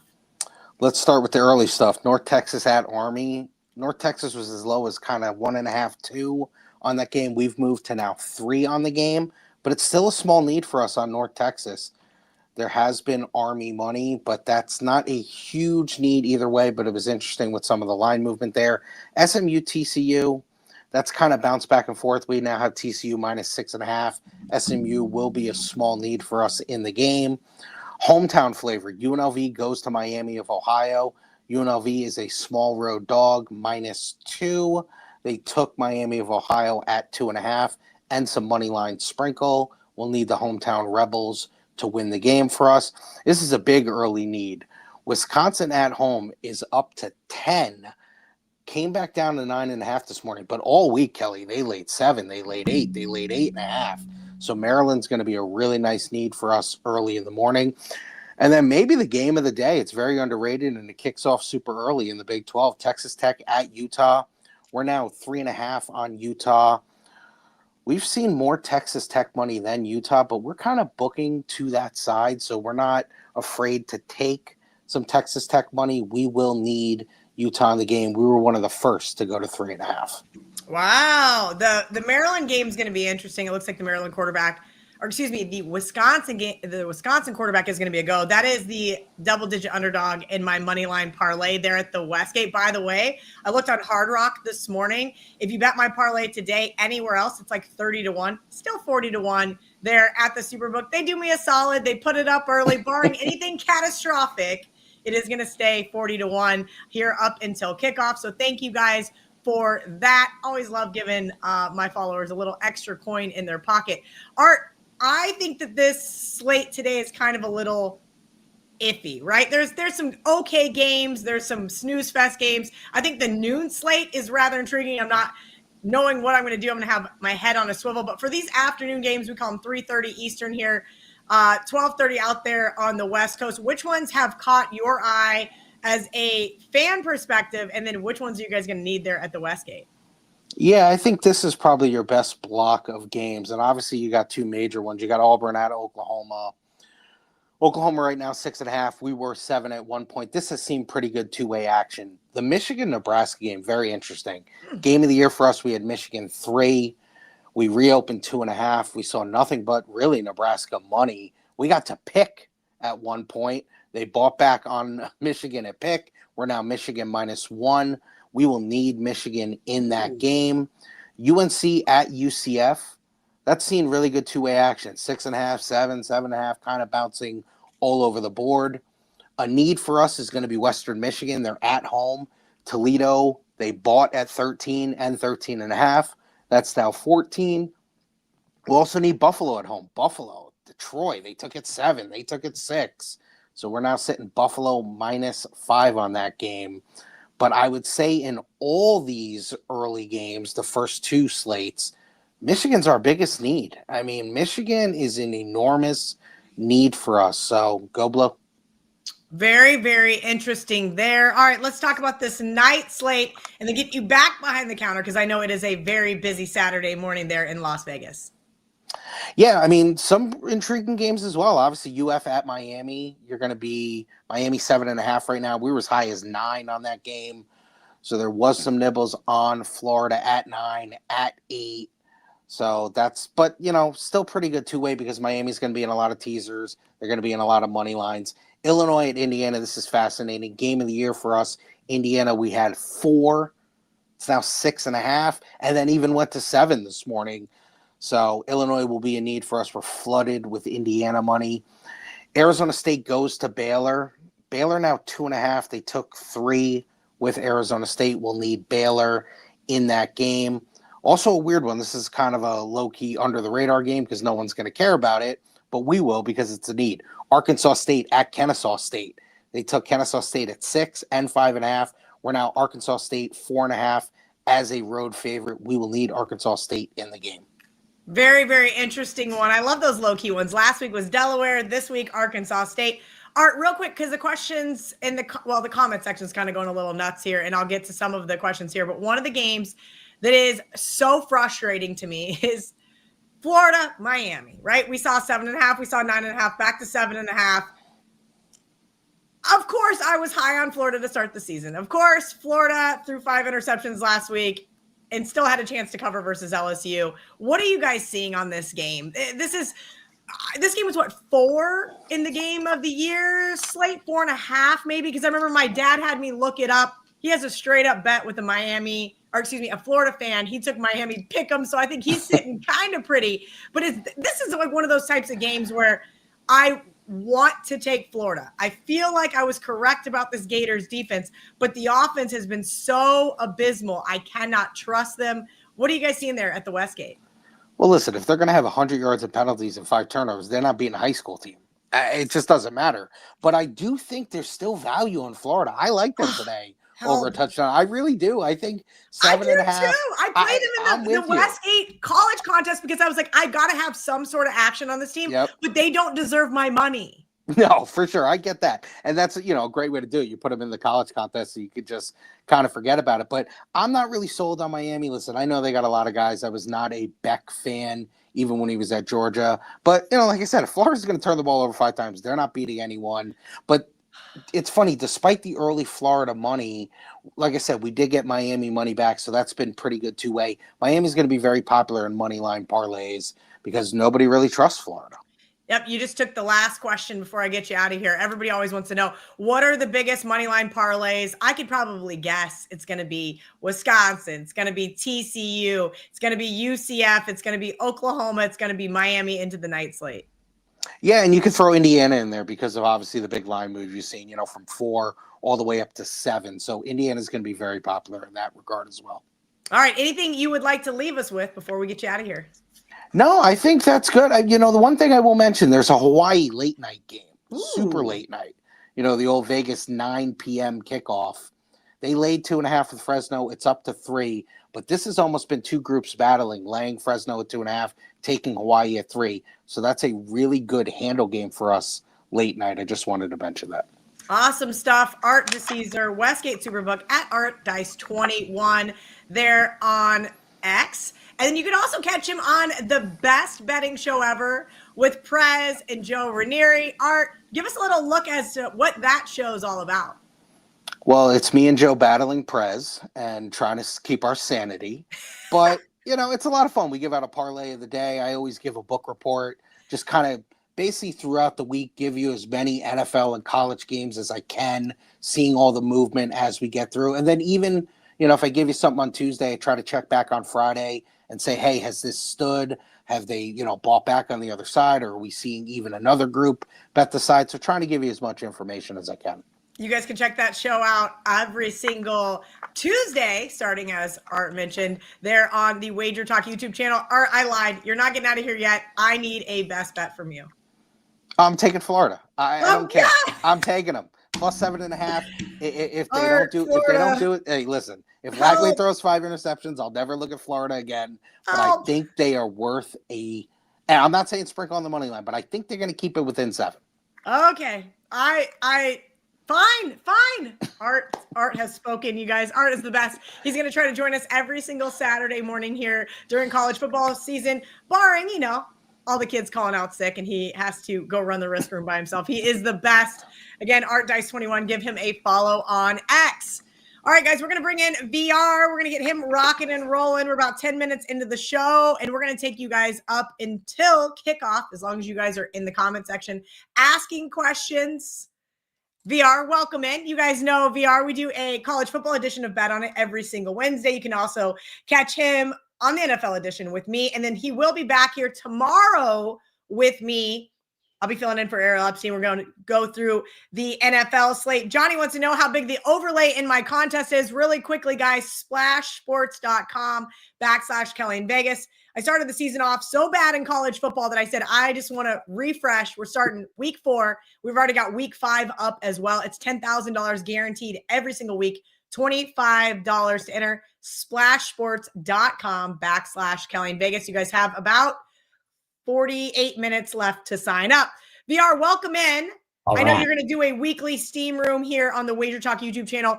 Before we get into the college football slate, can you let everybody know what day you're doing the steam room and where they can find you? Yeah, for the regular season during football, we're doing it on Sunday. Now, if it comes like a busy time that I want to add a Saturday to it, we might during the regular season add a Saturday and Sunday if it's busy enough and there's things to cover. But every Sunday, we go in an hour plus leading into the early kickoffs. We go through every single NFL game, and I share side total player props information that I have, anything from the back end that I have.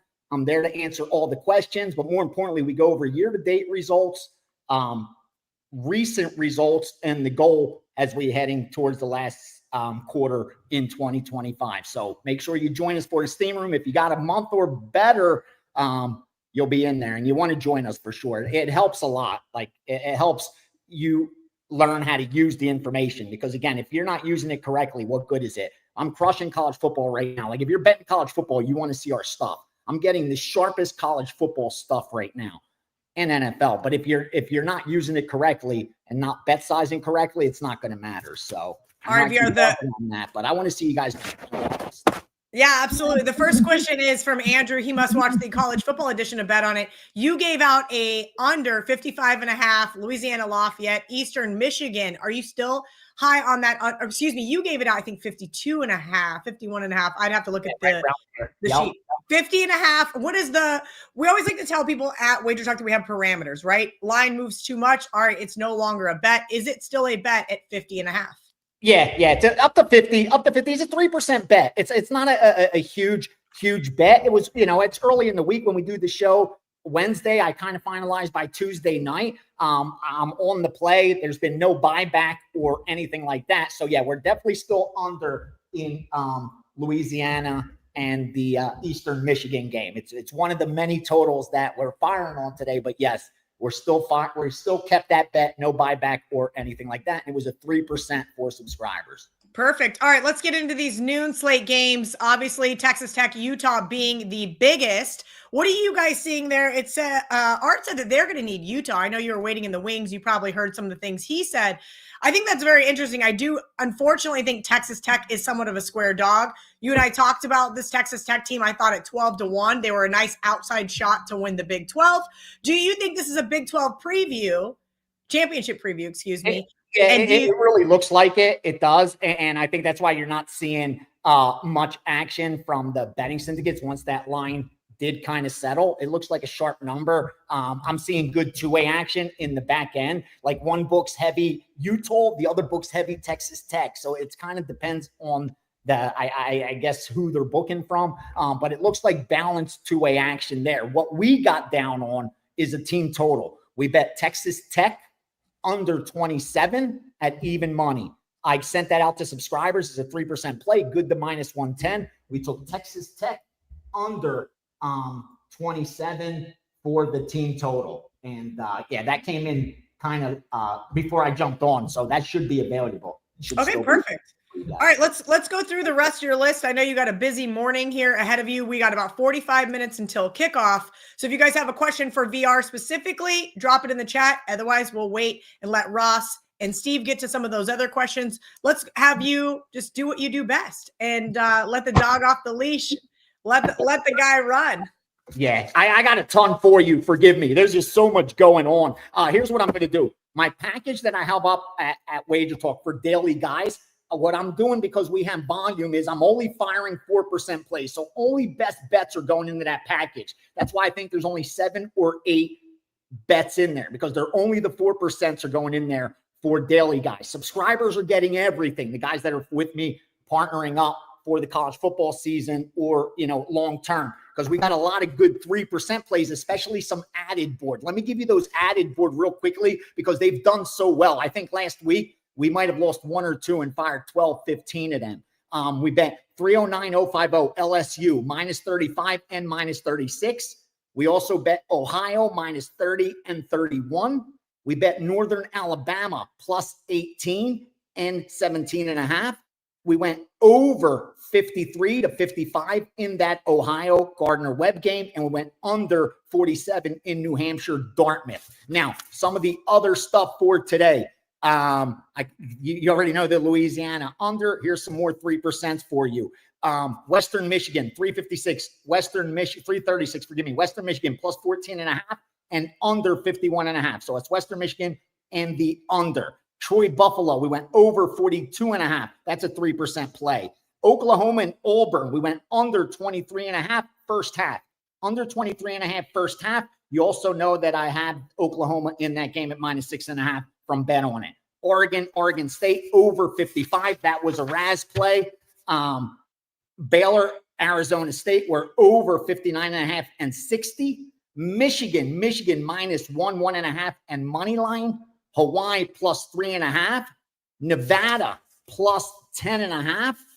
Indiana, talking about Indiana, we bet that Indiana game early, and then we came back and bet the money line on Indiana as well against Illinois. Duke money line against NC State.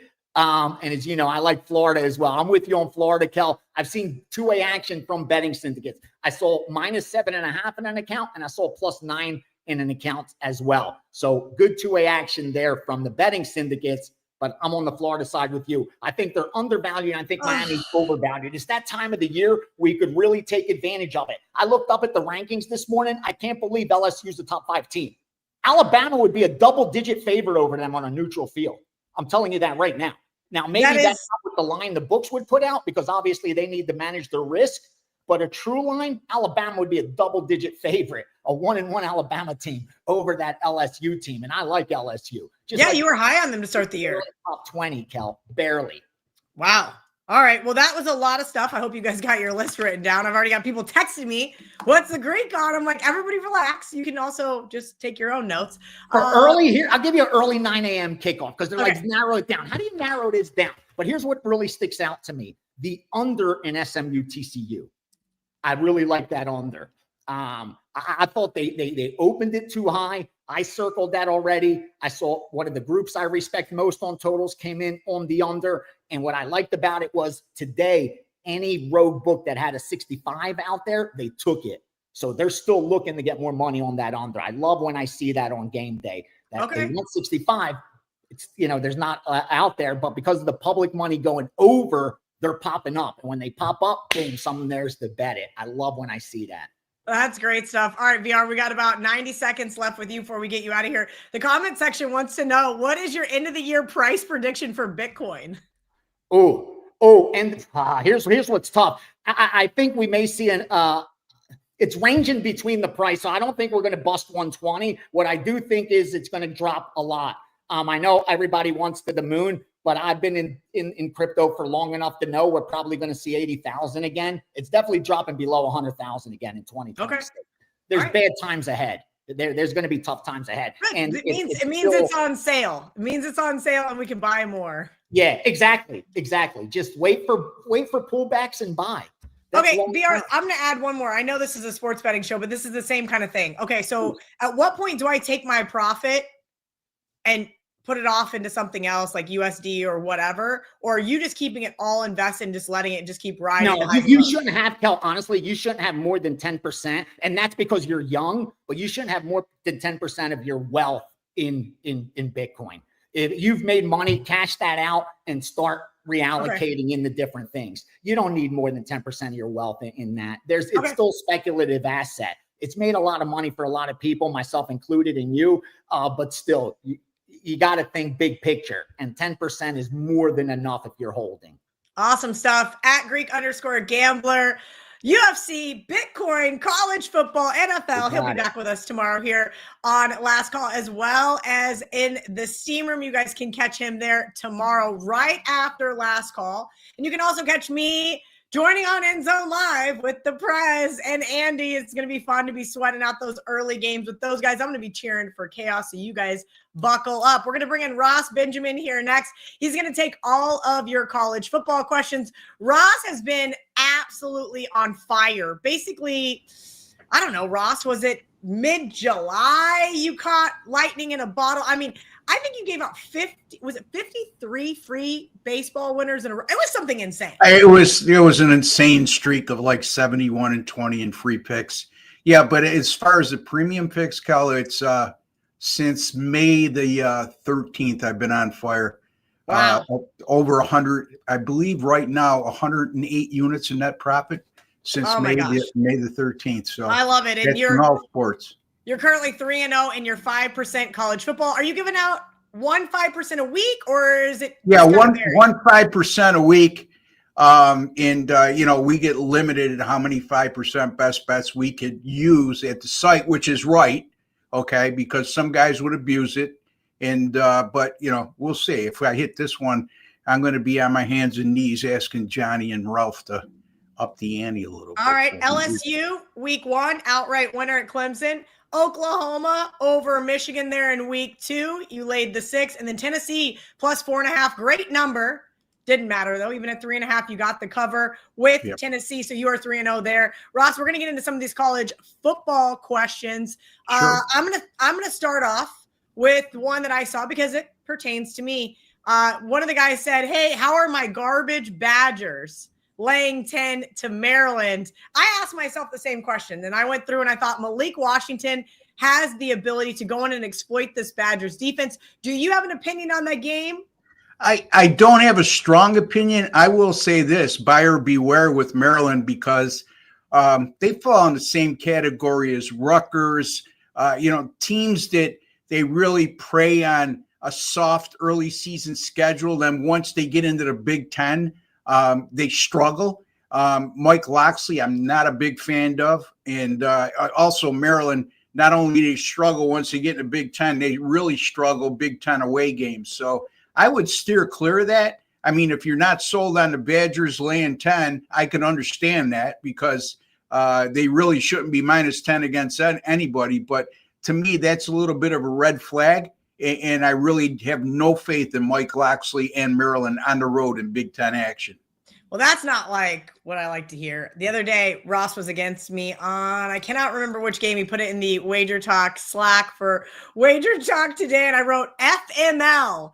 And Ross did not know what that meant. I found out later that Ross had a good what FML meant. It made me chuckle.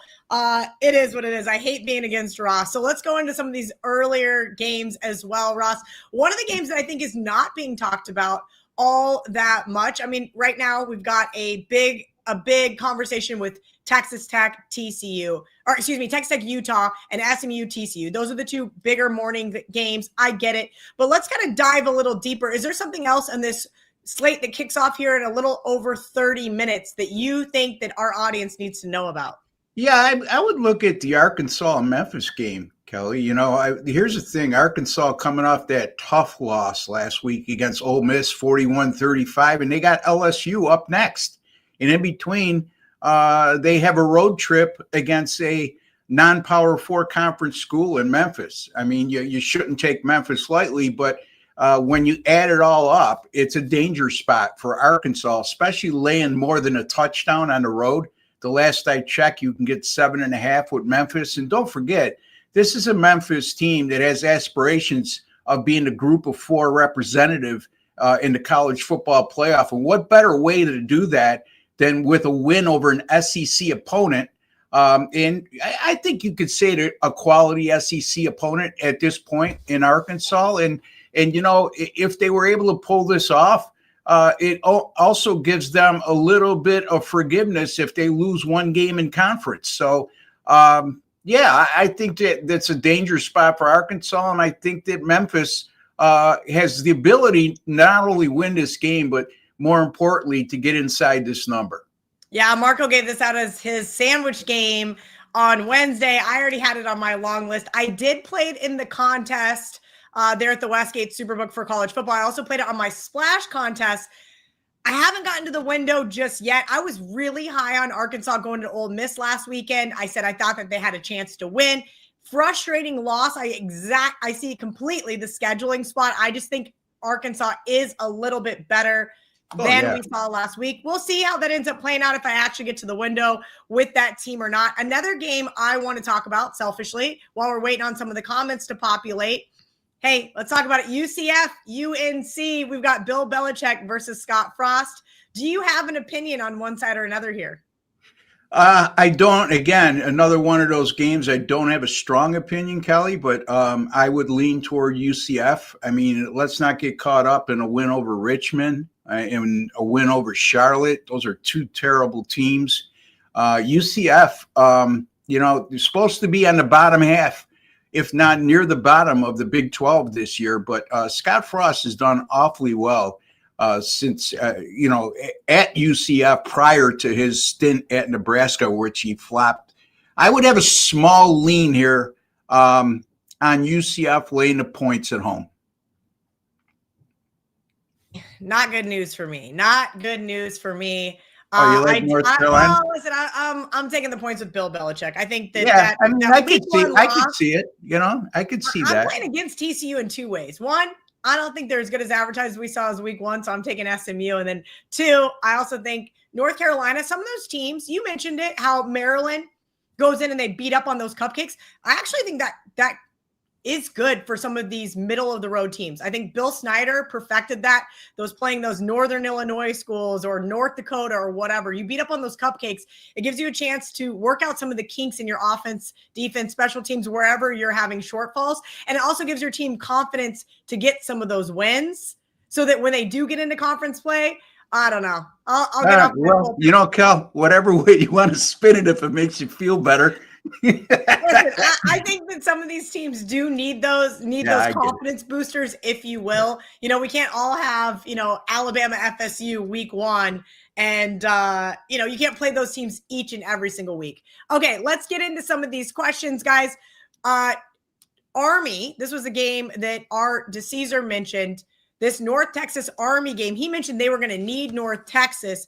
This Army team beat up on my Kansas State Wildcats, held the possession in the second half for all but 3 minutes and 12 seconds. It was crazy. Is Army as good as advertised here, or should we be looking at North Texas? Every time you think you got things figured out in college football, you don't, because I even text you and I says, if Kansas State doesn't wake up in this spot against Army, they'll never wake up. And you were sort of skeptical, and you were right. Look, Army loses their opening game at home to Tarleton State, a FCS team. They go on the road and they control the tempo as they like to do, but I'm still not sold. I think North Texas coming off a very impressive performance against inferior opposition, of course, last week, but it tells me everything when Army opens up as a favorite here, and now North Texas is the favorite. And I think rightfully so. I think what we saw with Army against Kansas State, in my estimation, is more of a fluke than a reality. And I think that North Texas has too many offensive weapons for Army to control. Again, if Army falls behind, which I believe they will in this game, they're not built to come from behind. The problem with the Kansas State game for the Wildcats was they weren't in that position. Army was able to continue to play with their identity and not have to be in uncomfortable positions. I think they'll be in more of an uncomfortable position against an explosive offensive team in North Texas, and I have a lean toward North Texas, Cal. All right, we're on the same page there.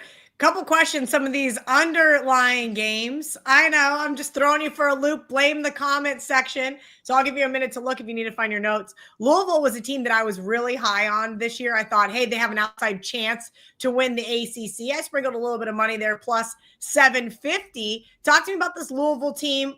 Do you have any thoughts on them long-term versus Bowling Green? Well, I know that Teddy really liked Louisville going into the year when we did our college football preview show. I'm not quite as high on Louisville as Teddy is. I don't know how you feel about him.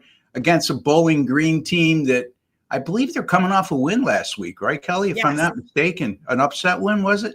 I In any do ev- believe it was an upset win, yes. Yeah, in any event, I really, I don't have a strong opinion one way or the other on Louisville. They're a team that I want to see when they get into more of what I like to deem as the meat and potatoes, so against some quality opposition, at least one quality opponent before I make any kind of decision or strong opinion as to the long-term success or lack thereof for Louisville. That is fair. I think sometimes we do need teams to be able to pass the eye test for us, and there's just some that aren't. Here's a good one. Clemson, Syracuse. Is Clemson actually going to show up today? I think we can ask that almost every single week. Is Clemson going to show up? Yeah. They did show up in the second half there versus Troy a couple of weeks ago. Look, Syracuse, I like Fran Brown. I bet against him. I had Connecticut plus 6.5, and that was really painful to lose that in overtime. But Fran said, you know what?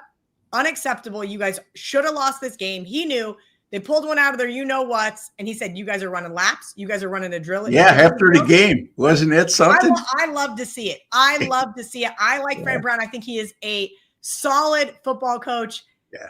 And I can't say the same about Dabo Swinney. I think the game may have passed him by. I know a couple of years ago he had those thoughts that he wasn't going to need NIL, the Clemson brand, and so forth were going to be enough. Obviously, he's had to change his tune there. But let's kind of talk about this Clemson-Syracuse game. 17.5 points has me looking towards the dog. Not going to get to the window with them, I don't think. No, I'm not going to get to the window either. And being close in proximity to Syracuse here in Western New York, we get a lot of Syracuse cover. And I could agree with you wholeheartedly. I love Fran Brown. I think what he's trying to do at Syracuse and the direction he's headed is a good one. Now, can they win this game? Possibly, but probably not. Okay. But as far as the 17 or 17.5 goes, look, Steve Angeli's been a hell of a pickup, Kelly. Transfer quarterback from Notre Dame. Makes you wonder when you look at Notre Dame and how they performed so far. And CJ Carr, how the heck did they pick CJ Carr over Steve Angeli is beyond me. Steve Angeli has passed for over 1,000 yards, 8 touchdowns and 2 interceptions. And Syracuse is pretty talented on the outside. The problem with the Orange is their ability to stop people. Now, Clemson has not shown that they're an explosive offense, but I think they're going to have some offensive success today against a very vulnerable Syracuse defense, in my opinion. But I could see this, Syracuse is live as a big dog here. I think they get inside the number, and don't rule out the possibility with their offense that they could backdoor this game, a late touchdown to get inside the number as well. So I would have the slightest of leans here towards Syracuse. And yeah, Kelly, I agree. I just don't think it's not a matter of will Clemson show up. They haven't proven to be very that hype team. I'm not going to say they're not a very good team, but they were getting a lot of hype as a potential national champion before the season started. And Cade Klubnik, to me, he was getting all this hype as a Heisman Trophy candidate. Hey, he's not shown me anything, nor is the Clemson offense so far. So that's what I got to say about that. So, hey, I'm with you. I am with you. Just a few short weeks in here, and we've already got big comments. All right, a couple more questions, and then we're going to bring in Steve Merrill to take us home. Bill wants to know what Ross thinks about Michigan at Nebraska. Let me double check my notes just because I wanted to not get it wrong. Arta Caesar told me from the Westgate Superbook this morning that Michigan was going to be their biggest need. They're inundated with Nebraska money. They saw they opened game of the year 3. 2.5 is what they opened this week. Down to pick them, back up to 2.5. Ross, you talk about Clemson. I'm going to talk about Nebraska. Nebraska hasn't been good since Tom Osborne retired. I mean, I shouldn't say that.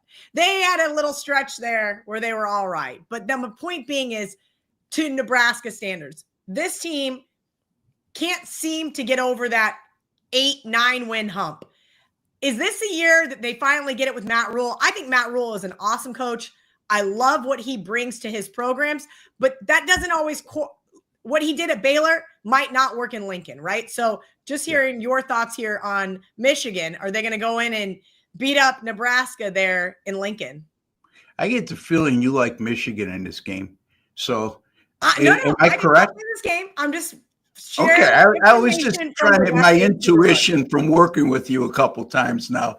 Anyway, you know what they say about people with assumptions, Kelly. And anyway, Michigan, I'm not crazy about the fact they're going on the road with a true freshman quarterback, and also the fact that in their one true road test at Oklahoma, their offense failed miserably. Brad Underwood, the kid from Underwood, this true freshman quarterback from Michigan. Close enough. Bryce Underwood, Brad Underwood. Yeah, whatever.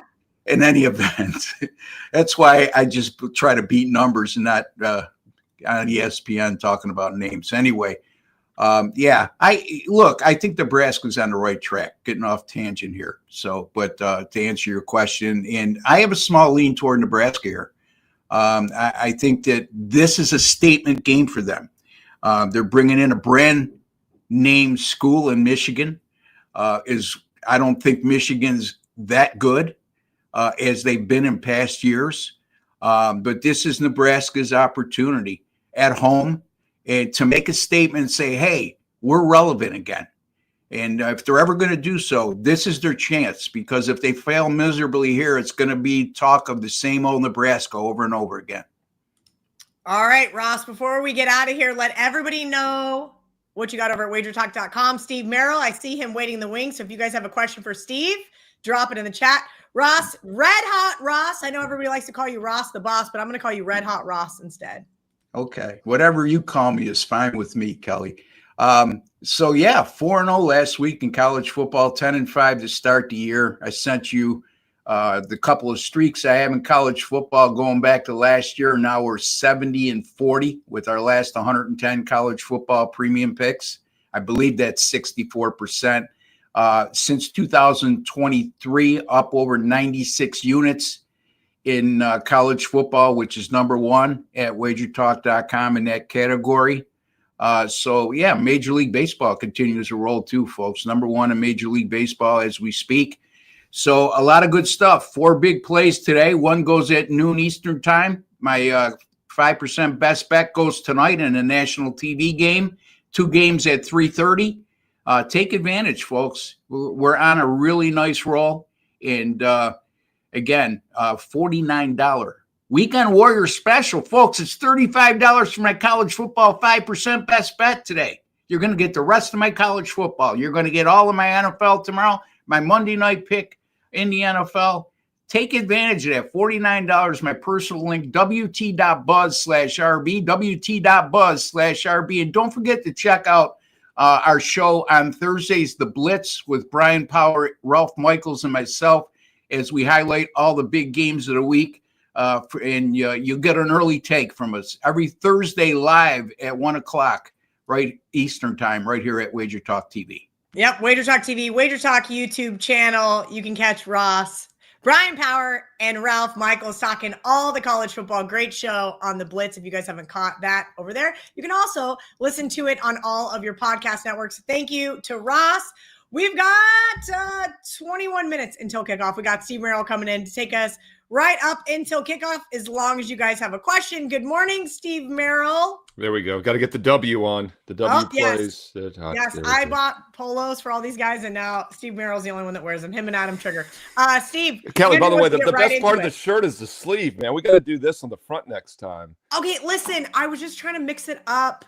I know you guys aren't. No, it's great. I love it. I'm just saying you don't see it as much on TV, but I know. I had like golf polo in my brain. You know, when guys are out there golfing, you want to have branding. That's true. It is what it is. Let's get into some of these questions. Andrew had a question about Missouri. Lenora Sellers is going to be playing in this game, hopefully, because we would never wish injury upon anybody. He gets to play for all 4 quarters. But Mike Shula is going to do his best to keep that guy upright against this Tigers front 7. Steve, break down this South Carolina-Missouri game down to, let's see, odds logic screen. What do you got, Steve, on your end? I'm seeing 10 now, and I'm so glad I'm so glad you led with this game, because I was going to ask you to talk about it, because look, I love the comments, the live chat, and I did do a double video for this game and also one of the other night games. Which one was it? I forget. I did so many games. But anyway, whatever the other night game. I did Miami of Florida. I did the Nebraska-Michigan game, Miami of Florida game, this game. Also, I think I did one of the top 25s. Mixed them all together, so I'm confused. But anyway, Lenore Sellers was the key because I did the video on Thursday and he was questionable. And right after I released it, he was upgraded to probable. So I did want to give everybody that update. He's expected to play. And we kind of knew that was coming because the line was 11 up as high as 13. And then when I did the video, it had already dropped from 10 to 9.5. And the total had risen 3 points as well. So we kind of had a feeling the betting markets thought Lenore Sellers was playing for South Carolina. He left last week in the second quarter with a head injury, concussion most likely. Against Vandy, it was ugly. They lost 31-7. They fell out of the top 25. They were ranked 11th last week. They're not even ranked anymore. Missouri's moved up from 25th to 23rd. By the way, in the additional votes, I think South Carolina's like third, so they'd be like 28th right now. So they have a chance to play their way back in. I don't think it happens, Kelly. My 10,000 game simulation favors Missouri by 13.5. So with Sellers in or out at 10, there's value. And I would have liked it either way here. I lean Missouri. Other reason I wanted to talk about this real quick is in the video, when I said Lenore Sellers, it made me think of Larry Sellers from The Big Lebowski. Now, you're old enough like me to remember. It's a great movie from the late 90s. You got to watch it about 5 times to really appreciate the brilliance. But Larry Sellers is the punk near the In-N-Out Burger who they thought had stolen all the money. So I asked people to put their favorite Big Lebowski quotes. I was just checking them about 30 minutes ago. There are some gems in there. I'm going to start running with this. So if you're watching right now in the live chat or on the replay, drop your favorite Big Lebowski quotes. Anybody under 30 is not going to get what we're talking about, which is a shame. But, man, there's some good lines in that movie. I was cracking up reading the comments, Kelly, because, as you know, I read the comments and I do reply back. Steve does read all the comments. All right, so next question. We've already talked about Maryland, but I will say Ross didn't have a big opinion here. Maryland is one of my best bets this week. I think Malik Washington is I think he's a star. I think he has real star potential. Maybe the rest of the Maryland team doesn't look that good, so they make him look a lot better. And of course, they played a bunch of cupcakes, so you've got to kind of bring back in some of those expectations. But I watched this Badgers defense last week, and they just got pummeled. Yes, I understand it was by Alabama, but I'm going to say this, these middle of the road teams, my team included, Kansas State, whatever that may be, are not getting the best athletes that they used to get. And I think Wisconsin under Luke Fickell is starting a downward trend. 10 points was just too many points for me. I think this defense could easily give up a late backdoor cover, and I wouldn't be shocked in the slightest. Yeah, I think you're onto something about trying to identify teams and really programs that are in that mold. I'll mention a couple others real quick, and we'll look at this game. Friend of mine, Daniel Owens, huge Virginia Tech fan, goes to all the games, and they made T-shirts last week to get the AD fires, a hashtag that was trending, and of course they lost outright to Old Dominion. Pry is gone. Looks like Virginia Tech's having some trouble maybe catching up to this NIL portal. Another team I'll mention is Oklahoma State. I did a video for that game against Tulsa the other day, last night on Friday. I got it wrong. I thought Oklahoma State was in a breakout spot. The fact they lost outright as a 2-touchdown favorite is not a good sign for Mike Gundy. I'm a man. He might be unemployed pretty soon. He's been there like 21 years or 19 years or something. Anyway, Virginia Tech, Oklahoma State, a couple of teams I think that are having trouble maybe in the modern era of college football. And I bring that up because I agree with you. Wisconsin is another one of those teams I'm kind of keeping a close eye on for the same reason. With that said, I do think this could be a bounce back spot for them. I liked Alabama last week. I gave it out in my free video that I did for the Wisconsin-Alabama game. They won by 24, is just under a 3-touchdown favorite. I'm not big on Wisconsin as a dog because they can't play from behind. They're not an explosive offensive team, but their rush defense has been incredible. Even last week against Alabama, they held them to just 72 rushing yards. Maryland has not run the ball well in any of the 3 games this season. I think that'll be the difference in this one, is that Wisconsin will control the line of scrimmage. And when in doubt, I rely on my power ratings. My 10,000 game simulation has Wisconsin winning by 14 on average. Not a game I'm involved in, but I would actually lean Wisconsin just due to the line value at 10 or less. However, as we check the odds logic screen, this is now steamed up to 10.5 across the board. It's lighting up like a Christmas tree. So not much value left at this point. Not good for me. Not good for me. Okay, let's take a look at a couple of these other questions. Bill wants to know whether or not you like Tulane plus the points at Ole Miss. I had Tulane on my very long list. I liked a lot of dogs this week. I know everybody jokes every week that I like a lot of dogs, but there was probably 12 dogs on my list that I initially started out with. This was one of them. I didn't think that they could get the outright win. I bet Kentucky against Ole Miss. I bet Arkansas against Ole Miss. Both teams I thought had an opportunity to win. I'm not sure Tulane has an opportunity to win, so I left them off. 11.5 points, Steve. What say you? So my simulation has Ole Miss by 11.5 to 12. So I think this game is pretty much spot on as far as that goes. I'm sorry, my simulation has them by 18.5. The line is 11.5 for 12. So I was going to say I think the line is off by about a touchdown, and I'm not in a hurry to fade Ole Miss. This is a team I think that wants to rout teams whenever they can. I rate them as a top 10 offensive unit this year. Tulane I rate as a top 30 offense, Kelly. And I think both offenses are pretty good. So that the over could be worth a look here. If you want to stay away from the side, I do like Ole Miss. As I said, I think there's about a touchdown in line value. But I wouldn't disagree with an over 61. It's one of the higher totals. But as Ralph Michaels likes to say, and I say as well, the bigger totals normally go over. And that gets you also to maybe looking at an Ole Miss team total. As I check the odds logic screen right now, we're seeing that around 35.5. I'll tell you what, Kelly, these team totals in both the NFL and college, they do such a great job of putting that extra half point right on key numbers. It just kind of keeps you off them. And obviously at 35.5, you probably got to get to 37 or 38. So lean Ole Miss, lean over. Would also, though, lean Ole Miss team total over. Would have liked it better, though, at 35 or less. All right. Let's got a couple more questions here before we get out, because I know what I'm doing. Why I keep taking myself off the screen is because I'm putting in some of these last minute bets, whether from VR, Steve, Ross, Art. All right, here you go. Nobody really has a big opinion here, Steve. And I think that's because the numbers really gotten away from being able to bet Indiana at this point. So the only spot I could now look at would be Illinois. I said earlier this week on Bet On It, I said, hey guys, if you like this game and there's some stale numbers available, maybe it's on your splash contest, or whether you have a pick'em league with your buddies, or even in the Vegas college contest, use it. Unfortunately, I did not find one of those. But at this point, is it Illinois or pass? Yeah, I agree with you. There's not a lot of line value now that it hits 7. There are some 6.5s out there still. And by the way, my simulation is Indiana by about 9 points on average. So I do lean towards the Hoosiers at 7 or less. Definitely would like 6.5 better. There's about a 4 to 5% chance Indiana wins by exactly 7 points. It's a very key number.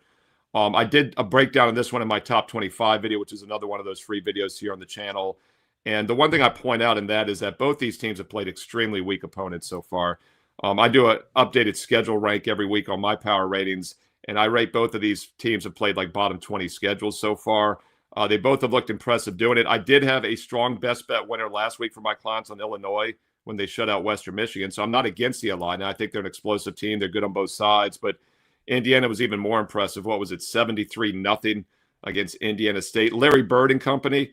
So both teams coming off blowout wins. I prefer to have the home team here, but the line is getting a little pricey. Would only like it at 7 or less. Prefer 6.5 with Indiana if you can still find it.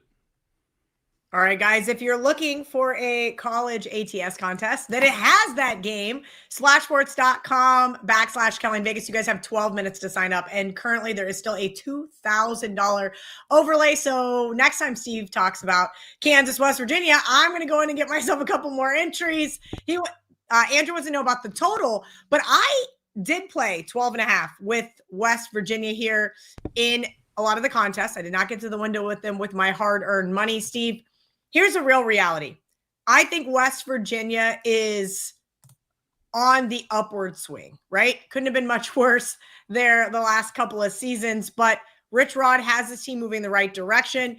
I had Ohio against them prior to the backyard brawl. Last week, everybody said, Kelly, you got to bet them in the backyard brawl. And I ultimately said, okay, fine. I'm just going to cover my eyes. They got the nice win over Pittsburgh.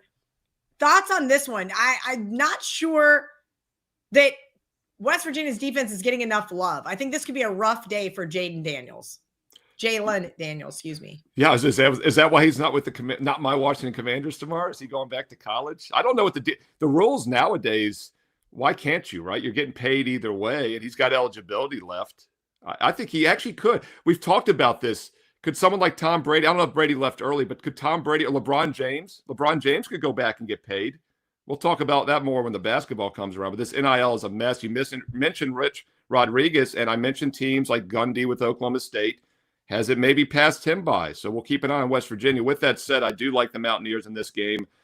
My 10,000 game simulation projects Kansas by only 10 points on average. So I do think there's some line value of plus 12.5 with West Virginia. And the other thing I'll point out about this game, while Kansas is the better offensive team, I do rate West Virginia as the better defensive squad in this game. And whenever we get the better defensive team catching double digits, that is something I take into account. So I like West Virginia in this one. Not sure they can pull the outright upset, but I do think they can keep it within single digits. All right, Steve, right now, let's talk about your best bets. They have been on absolute fire. Guys, while Steve does that, you got any last-minute questions? We got 10 minutes until kickoff. Drop them here in the chat. Steve, college football, NFL, how's it been for you so far this season? Yeah, so if any other games, drop them real quick. Big Lebowski quotes are always welcome. And if you haven't watched the movie, watch it. You're going to have to watch it 5 times, but it's well worth it. It's so funny. It's near the In-N-Out Burger on 5th. College football last Saturday, 67%. NFL, 67%. And I was upset, Kelly, because instead of going 4-2, we should have gone 6-0. We had some bad breaks. We had the Ravens in week 1 on Sunday night. I mean, we just had some miraculous non-covers. We've had a couple games in which the team has shut out their opponent or allowed 6 or less and not cover. I mean, so it's been okay, but it really could be monstrous. So I'm waiting for that breakout weekend. I think it very well could be today, as I've got 3 games I like a lot in college football. I've already loaded 2 advanced NFL plays for tomorrow, have more to come. So check out my page, SteveMerrillWagerTalk.com. And you can do the Weekend Warrior for $49, get Saturday and Sunday. And then if I might have a Monday night play, actually, Lions-Ravens. Or you can do 7 days and nights, all sports, all access with baseball for just $69 with promo code SM69. Full details are on my page right now. And oh, by the way, don't forget a bonus free play every day. I put my best bets up for my subscribers, the exact same games I'm using. And then that last cut, my strongest remaining opinion, goes up as a bonus free play on my page every day. Purdue Notre Dame is up there right now for the free play Saturday. Check it out, SteveMerrillWagerTalk.com, and get there quicker with shortcut WT.buzz/SM. All right, let's talk about the Apple Cup, because when both these teams were in the Pac-12, this was a big deal. And I love to bet the dog in the Apple Cup. But now Washington State is one of those middle-of-the-road teams that is going to suffer unless they get themselves into a Power 5 conference very quickly here. But Washington does have Ohio State next week. This is still an in-state rival. I would not say they are looking ahead. Current line on the odds logic screen, 20.5, 51.5, Steve. Yeah, we'll see if it hits 20.5, 21. Obviously, another very key number, right? Probably about a 4 to 5% chance again that Washington wins by exactly 21. What is it, late November? We're talking about the Apple Cup. This was so weird last year when this happened. I think it was even earlier last year. It was like the second week of September. But you bring up a good point, and I was going to say the same thing. This game probably means a lot more to the Cougars now than it does the Huskies. And then you've got that, potential look-ahead spot as well. So it really comes down to, is there line value with Washington State? I think there is, actually. My 10,000 game simulation has Washington winning by about 17.5 on average, just under 18 points on average.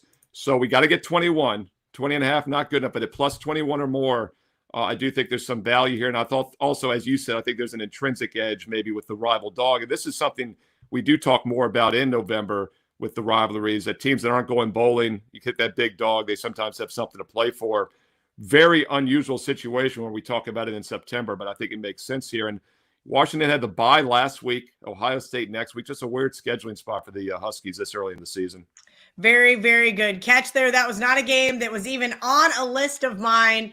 Steve Merrill, at Steve Merrill on social media. You guys can watch Steve on the Wager Talk YouTube channel because, well, he's our most watched guy on the Wager Talk YouTube channel. If you guys check out those single game videos he does a Fade the Public segment. What else am I missing, Steve? I know you join us here on Last Call, Wager Talk today.